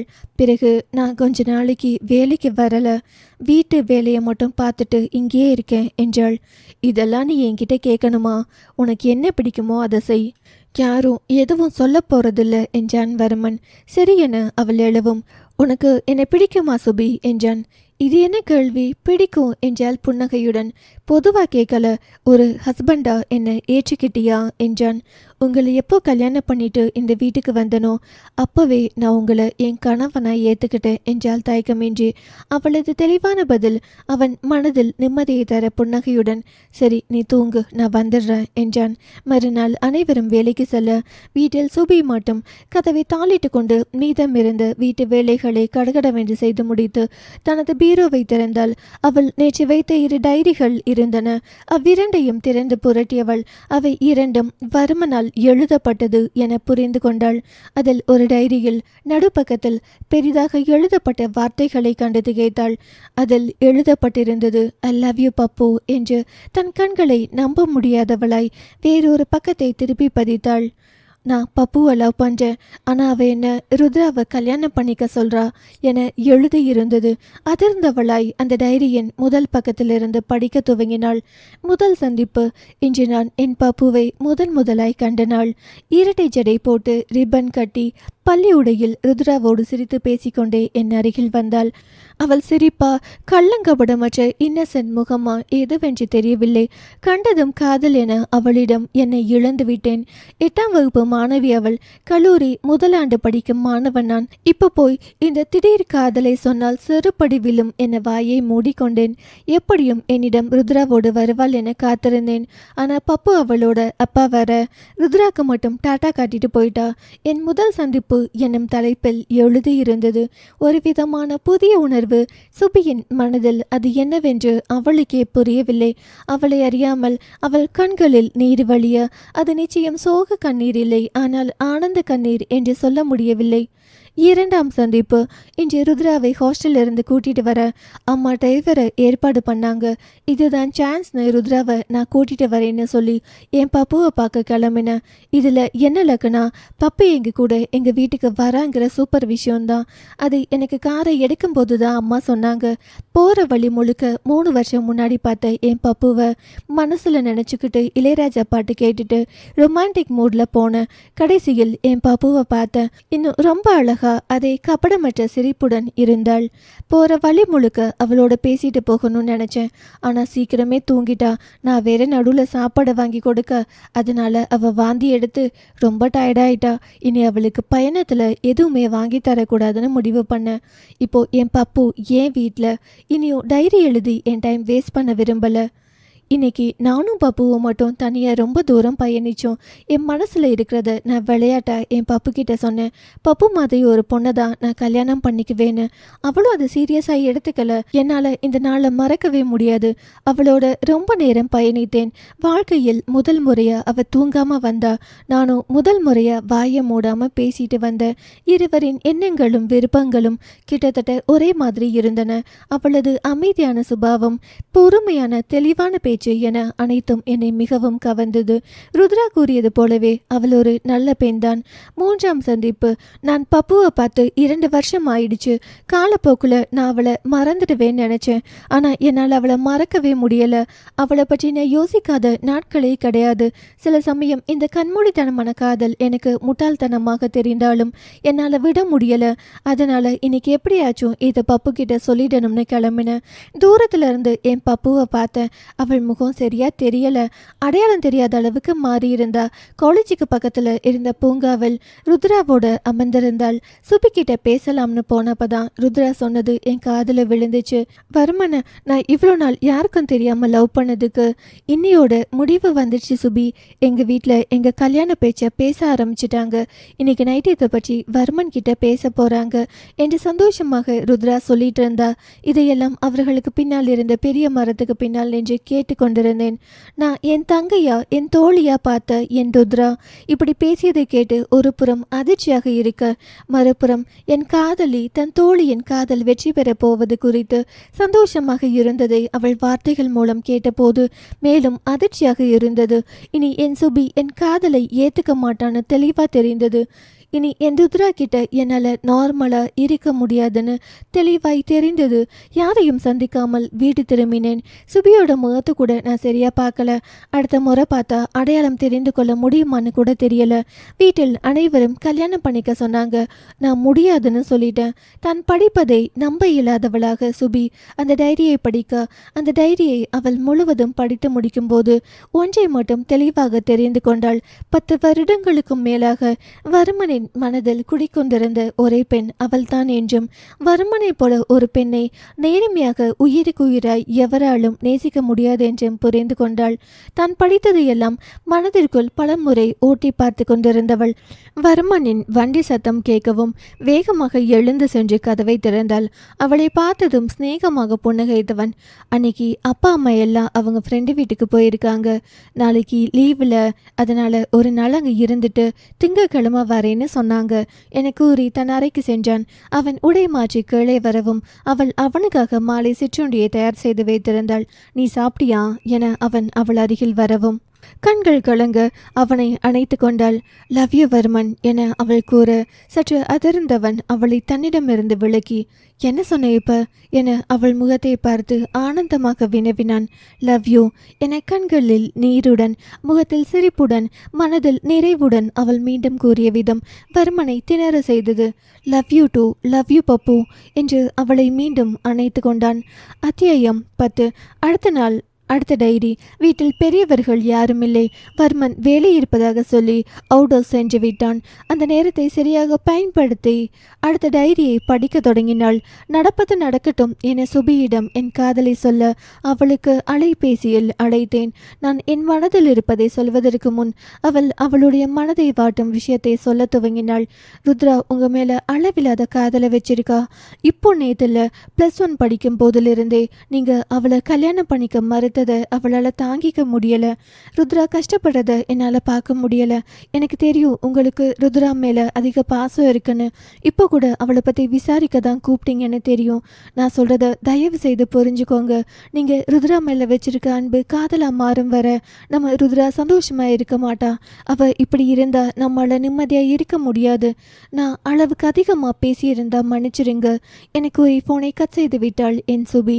இனி என் சுபி எனக்கு இல்லைன்னு தெளிவாக தெரிந்தது. ஆனாலும் என்னால் அவளை மறக்க முடியலை. ருத்ராவை ஏற்றுக்க முடியலை. 2 பேரோட அப்பா அம்மா ருத்ரா எல்லாரும் என் மேலே கோபமாக இருந்தாங்க. அப்போ தான் என் அப்பா ஆக்சிடெண்ட்டில் இறந்தார். அம்மா ரொம்ப சோர்ந்து போனாங்க.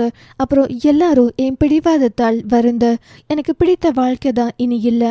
அவர்களுக்கு பிடித்த வாழ்க்கையை அவர்களுக்காக வாழ்வோம் என முடிவு செய்தேன். கல்யாணத்துக்கு சம்மதித்தேன். எல்லாருக்கும் சந்தோஷம், சுபி உள்பட, என்னை தவிர. ஆனால் சட்டென ஒரு நாள் என் ருத்ராவும் ஆக்சிடெண்ட்டில் இறந்துட்டா. அந்த ஊரில் இருக்க பிடிக்காம எல்லாரும் வெளியூர் வந்துட்டோம். சில நாட்கள் கழித்து தான் என் அப்பா மரணம் சாதாரணமானது இல்லைனோ கொலைனோ நியூஸ் வந்துச்சு. யாரோ அவரை திட்டவட்டமாக கொலை செய்திருக்காங்கன்னு ஆதாரங்களுடன் தெரிந்தது. எப்படியோ இதை தெரிஞ்சுக்கிட்ட ருத்ராவையும் கொலை செய்திருக்காங்க. என்னோட ஃப்ரெண்ட்ஸ் எல்லாரும், என் அப்பாவோட எல்லா ஃப்ரெண்ட்ஸும் போலீஸ் தான். எல்லாரும் பெரிய பொசிஷனில் இருந்தாங்க. என் அப்பாவோட இழப்பு எங்கள் குடும்பத்தை மட்டும் இல்லை அவங்களையும் ரொம்ப பாதித்தது.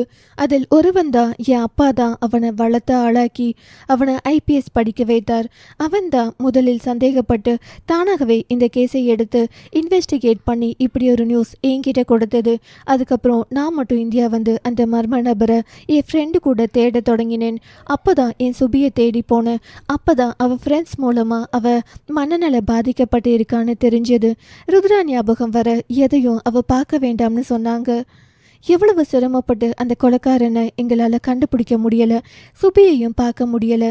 இனி எனக்கு என் சுபை கடப்பாலான்னு தெரியலை. ஆனால் என் அப்பாவையும் என் ருத்ராவையும் கொஞ்சம் கொலைக்காரனை கொல்லாமல் விட மாட்டேன் என அந்த டைரியில் எழுதப்பட்டிருந்தது. அதற்கடுத்த பக்கங்களில் எதுவும் எழுதப்படவில்லை. வெற்று பேப்பர் மட்டுமே. இப்போது அனைத்தும் நன்றாக புரிந்தது சுபிக்கு. அன்று அவன் போனில் கொன்றுவிடு என சொன்னதும் அடுத்த நாள் அவள் பார்த்து அந்த மர்ம அறையின் பின்னணியும் நெஞ்சம் பதைத்து வியர்த்து கொட்ட சற்று பொறுமையாக சிந்திக்க முயற்சி செய்தாள். ருத்ரா கொலை செய்யப்பட்டாள் என்ற உண்மை அவள் அறிவில் உரைக்க அதை பழிவாங்க வர்மன் செய்ததில் எந்த தவறும் இல்லை என தோன்றியது சுபிக்கு. எழுந்து அவுட்டோ சென்றாள். ஹாலில் வர்மன் இல்லை. எடுத்த இடத்திலேயே அந்த 2 டைரிகளையும் வைத்துவிட்டு அறைக்குள் நுழைந்தாள். வர்மன் அந்த அறையை சுத்தம் செய்து கொண்டிருந்தான். முன்பு தொங்க விட்டிருந்த போட்டோக்கள், டாக்குமெண்ட்ஸ் என அனைத்தையும் ஒரு அட்டை பெட்டியில் போட்டுவிட்டு அந்த அறையை புதியது போல மாற்றி கொண்டிருந்தான். சுபி அங்கு வந்து நின்றதை கவனித்த அவன், என்ன பப்பு 2 டைரியையும் படித்து முடிச்சிட்டியா என்றான். உங்களுக்கு தெரியுமா என்றாள். இப்போதான் டைரி இல்லாததை பார்த்தேன். நீ நேற்று திடீரென லவ் யூ சொன்னது ஏன்னு புரிஞ்சது என்றான். அவள் எதுவும் பேசாமல் அப்படியே நின்றிருந்தாள். இப்போ இன்னொரு செய்தியையும் படித்திருப்ப. உனக்கு இருக்கிற அறிவுக்கு நான் ஒரு கொலைகாரன்னு கண்டுபிடிச்சிருப்ப. இப்போ சொல்லு, இப்போவும் என்னை லவ் பண்ணுறியா என்றான். இப்போ மட்டும் இல்லை, எப்பவும் என்றால் புன்னகையுடன். இனி எல்லாம் முடிஞ்சது. இதுக்கு மேலே எந்த கவலையும் எந்த ஒளிவு மறைவும் இல்லை.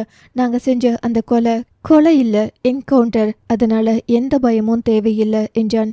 இனி நாம் நம்ம வாழ்க்கையை நமக்காக வாழ துவங்கலாம் என்றாள் சுபி. நான் ஆசைப்பட்ட வாழ்க்கை கிடைக்கவே கிடைக்காதுன்னு எண்ணிய வாழ்க்கை இப்போ கிடைச்சிருக்கு என்றான். என்றுமே கலங்காத அவனது கண்களும் கலங்கின. அதை கண்டதும் அவனது கைகளை இறுக்க பிடித்து கொண்டாள் சுபி. லவ் யூ சுபி என்றான். அடுத்த நிமிடம் சுபியின் போன் அலறியது. எடுத்து காதில் வைத்தாள். மறுபுறம், நான் ருத்ரா பேசுகிறேன் சுபி, நான் இன்னும் சாகல என அந்த குரல் கூறியது. தான் கேட்டதை நம்ப இயலாதவளாக அவள் அப்படியே உறைந்து நிற்க அவள் கையில் இருந்த போன் நழுவி கீழே விழுந்து சுவிட்ச் ஆஃப் ஆனது. என்னாச்சு சுபி என வர்மன் போனை எடுக்க நடந்ததை தடுமாற்றத்துடன் கூறினாள். யாரோ தம்மை பயமுறுத்த செய்யும் வேலை என நினைத்த வர்மன் போனை ஆன் செய்து அந்த நம்பருக்கு மீண்டும் அழைத்து ஸ்பீக்கரில் போட்டான். ஹலோ சுபி, கேக்குதா என அந்த குரல் வினவ அந்த குரல் ருத்ராவினுடையதுதான் என்பதை நன்கு அறிந்த இருவரும் ஸ்தம்பித்து நின்றனர். ருத்ரா என சுபி கலக்கமான குரலில் அழைக்க, எனக்கு தெரியும் சுபி, உன்னால நம்ப முடியாதுன்னு. அதனால தான் உன்னை பார்க்க நேரில் வந்துட்டேன். உங்கள் வீட்டுக்கு வெளியே நின்ற வாட்ச்மேன் தான் நீ கெஸ்ட் ஹவுஸில் இருக்கேன்னு சொன்னார். என்ன என்று அறிந்தவளாய் சுபி வினவ. ஆமாம் சுபி, வெளியே வா என்றாள் ருத்ரா. சுபி குழப்பமாக வர்மனை பார்க்க அதிர்ச்சியில் நின்றிருந்த வர்மன் போனை கட் செய்துவிட்டு வெளியே போய் பாரு என்றான்.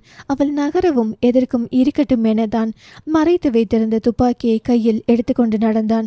அவள் ஹால் கதவை திறக்கப் போக ஒரு நிமிடம் என ஜன்னலில் இருந்து வெளியே பார்த்தான். பார்த்தவுடன் கையில் இருந்த துப்பாக்கியை கீழே போட்டுவிட்டு ருத்ராதான் என அசையாமல் நின்றான். நிஜமாவா என சுபி வினவ. அவன் தலையசைக்க சுபி கதவை திறந்து வெளியே வந்தாள். வர்மனால் வீட்டிலிருந்து இவர்களை காண இயலும். ஆனால் வெளியில் இருப்போருக்கு வர்மனை காண இயலாது. ருத்ராவை கண்டதும் தன் கண்களை நம்ப இயலாதவளாக அவளை கண்ட மகிழ்ச்சியில் கண்ணில் நீர் வழிய சுபி புல்வெளியில் மண்டியிட சுபி என அவள் அருகில் வந்து மண்டியிட்ட ருத்ரா. அவர்களை விட்டு சற்று தூரத்தில் ஒரு ஆண்மகன் கையில் குழந்தையுடன் நின்றிருந்தான். ருத்ரா முழுவதுமாக மாறியிருந்தாள். என்றும் துள்ளலாக மிகவும் மாடனாக நடையிலும் பேச்சிலும் வேகத்தை காட்டும் ருத்ரா இப்போது சாந்தமாக அடக்கமாக காணப்பட்டாள். உன்னை இனி பார்க்கவே முடியாதுன்னு நினைச்சோம் என சுபி விம்ம. அது ஒரு பெரிய கதை பாப்போ, பொறுமையா எல்லாத்தையும் சொல்றேன். நீ நல்லா இருக்கியா? எங்க உன் கணவர் என்றாள் ருத்ரா. அவரா? உன் கணவர் யாருன்னு நான் தான் செலக்ட் பண்ணணும்னு சொல்வேன்ல, ஆனால் இப்போ நீயே செலக்ட் பண்ணிட்ட என புன்னகைத்தாள். அவளது பேச்சில் சுபியின் கணவர் வர்மன் தான் என்பது அவளுக்கு தெரியாது என சுபியும் வர்மனும் புரிந்து கொண்டனர். ருத்ராவின் இயல்பான பேச்சில் ஒரு வழியாக சமாளித்து தன்னை ஒரு நிலைப்படுத்திய சுபி எழுந்து நிற்க அப்போதுதான் அந்த ஆண்மகனை கவனித்தாள். இவர் என் கணவர் கண்ணன் பப்பு, இது எங்க பாப்பா என ருத்ரா கூற அடுத்த அதிர்ச்சிதான் சுபிக்கும் வர்மனுக்கும். கண்ணனை பார்த்து புன்னகைத்தவள் இது எப்படி என்றாள். அதெல்லாம் பொறுமையா சொல்றேன் என்றாள். சரி வாங்க வீட்டுக்கு போகலாம், நீங்க ரொம்ப களைப்பா இருக்கீங்க என்று சொல்லி இருவரையும் அழைத்து சென்றாள். ருத்ராக்கு ஆக்சிடென்ட் ஆன இடம் ஒரு மலை பிரதேசம். அதனால் அவள் சடலத்தை மீட்க முடியவில்லை. ஆனால் அவள் உயிருடன் இருப்பாள் என யாருமே எதிர்பார்க்கவில்லை. குழந்தையை ஆசையாய் தூக்கி கொண்டு ருத்ராவுக்கும் அவள் கணவருக்கும் காப்பி எடுத்து வர சுபி சமையலறைக்குள் சென்றாள். சுபி காப்பி கலந்து அதை வெளியே எடுத்து வர வர்மன் அங்கே இருந்தான். மிகுந்த அதிர்ச்சியுடன் ருத்ரா வர்மனை பார்த்து நிற்க வர்மன் செய்வ தெரியாது நின்றிருந்தான். அப்பா அம்மா அத்தை எங்கே இருக்காங்க, எங்கே இருக்காங்க, நான் அவங்கள பார்க்கணும், சீக்கிரமே பார்க்கணும் என ருத்ரா படபடப்பாக இன்ப அதிர்ச்சியில் வினவ எல்லாரும் ரொம்ப நல்லா இருக்காங்க ருத்ரா, வெளியே போயிருக்காங்க என சுபி அவளை சமாதானம் செய்தாள். இதோ வர சொல்றேன் என்றான் வர்மன். நீங்க 2 பேரும் என ருத்ரா குழப்பமாக வினவ என் கணவர் வர்மன் தான் என்றாள் சுபி. கண்கள் கலங்க அவள் அருகில் வந்த ருத்ரா, ஏன் சுபி எனக்காக, நான் சொன்னதுக்காக தான் வர்மனை கல்யாணம் பண்ணிக்கிட்டியா என ருத்ரா வினவ. இல்லடி என நடந்தவற்றையெல்லாம் உரைத்தாள் சுபி. அவள் அந்த கதையை சொல்லி கொண்டிருக்க வர்மன் ருத்ராவின் குழந்தையை ஆசையாய் தூக்கி வைத்து கொண்டான். பின்னர் வர்மனிடம் திரும்பிய ருத்ரா, நம்ம மாமா ஆக்சிடென்ட்ல சாகல என ருத்ரா தயக்கத்துடன் கூற வர, தெரியும்டா, அவங்க தான் உன்னையும் கொன்னாங்கன்னு நினைச்சேன், அவங்க கதையை முடிச்சாச்சு என நடந்தவற்றையெல்லாம் கூறி இனி எந்த பயமும் இல்லை என்றான் வர்மன் ஆறுதலாக. நல்லதா போச்சு, மாமா கடமை கண்ணியம்னு இருக்க அதை பிடிக்காத ஒரு கும்பல் தான் மாமாவை கொன்னுட்டாங்க. அந்த கும்பல் பற்றி மாமா ஒரு லெட்டர் எழுதி அவர் ஆஃபீஸில் வைத்திருந்தார். ஒரு நாள் மாமா ஞாபகம் அதிகமாக இருக்க அவர் ஆஃபீஸ் போனேன். அப்போதான் அந்த லெட்டர் எனக்கு கிடைச்சது. அதை நோட் பண்ண ஒருத்தர் அந்த கும்பல் கிட்ட சொல்ல அவங்க என்னை கொல்ல ட்ரை பண்ணாங்க. மலையில் இருந்து கீழே தள்ளி விட்டாங்க. நான் செத்துட்டேன்னு அவங்க போயிட்டாங்க. அங்கிருந்த மலைவாழ் மக்கள் தான் என்னை காப்பாற்றினர். மயக்கம் தெளிஞ்சு நான் விழிக்கும் போது எனக்கு பழசெல்லாம் மறந்து இருந்துச்சு. அங்கே இருந்த இவரை லவ் பண்ணி கல்யாணம் பண்ணிக்கிட்டேன். குழந்தை பிறந்த அப்புறம் தான் எல்லாமே ஞாபகம் வந்துச்சு. அப்புறம் நானும் இவரும் உங்களை தேட துவங்கினோம் என்றவள் மேலும் தொடர்ந்து, கண்ணன் மட்டும் இல்லைனா இப்போ இந்த ருத்ரா இல்லை என கூற, ரொம்ப நன்றி சார், எங்கள் பொண்ணை காப்பாற்றி வாழ்க்கையும் கொடுத்து இப்போ அவளுக்காக இவ்வளவு தூரம் வந்திருக்கீங்க என்றான் வர்மன். இது என்னுடைய கடமை, என்ன சார்னு கூப்பிட்டு தள்ளி வைக்காதீங்க, உரிமையா கண்ணன்னு கூப்பிடுங்க என்றார். ஓகே கண்ணன் என புன்னகைத்த வர்மன் ருத்ராவிடம் சென்று சாரிம்மா என்றான். எதற்கு தெரியல, கேட்கணும்னு தோணுச்சு. நானும் சாரி. அட, கனவுல கூட நினைக்காத பல அதிசயம் நிஜத்தில் நடக்குது. இந்த தருணத்தை நம்ம கொண்டாடணும் என்றாள் சுபி. உண்மைதான், உங்களெல்லாம் நாங்கள் தேடி தேடி உயிரோட தான் இருக்கீங்களான்னு கூட பயந்த நாட்கள் போய் இப்போ எல்லாரும் ஒன்றா இருக்கோம். இதை நிச்சயம் கொண்டாடணும் என்றான் கண்ணன். ஆமா வர்மன், எவ்வளவு ட்ரை பண்ணியும் உங்களை எங்களால் கண்டே பிடிக்க முடியல. அப்புறம் தான் சுபி பற்றி தெரிஞ்சுக்கிட்டு இங்கே வந்து அவளுக்கு சர்ப்ரைஸ் கொடுக்கலாம்னு நினைச்சோம் என ருத்ரா கூற, ஆனால் நீங்கள் எங்களுக்கு சர்ப்ரைஸ் கொடுத்துட்டீங்க என சிரித்தான் கண்ணன். ருத்ரா என சப்தம் கேட்டு அனைவரும் திரும்பினர். அங்கு 3 பெரியவர்களும் நின்றிருந்தனர். அம்மா என ருத்ரா ஜெயசெல்வியை கட்டியள பின் அழுகை காட்சி நீண்டு ஆனந்தம் பூத்தது. பெரியவர்கள் அனைவரும் நடந்த சம்பவங்களை தெரிந்து கொள்ள அனைத்து குழப்பங்களும் நீங்கி இன்பம் குடிக்கொண்டது. சுபம். நன்றி. நம்ம சேனலை போடுற வீடியோஸ் உங்களுக்கு பிடிச்சிருந்தா லைக் பண்ணுங்கள், கமெண்ட் பண்ணுங்கள், ஷேர் பண்ணுங்கள், சப்ஸ்கிரைப் பண்ணுங்கள். ரெகுலர் நோட்டிஃபிகேஷன் உங்களுக்கு வேணும்னா பக்கத்தில் இருக்கிற பெல் ஐகானை கிளிக் பண்ணிடுங்க. பேசும் கதைகளின் குரலாய் நான் மனோசங்கரி.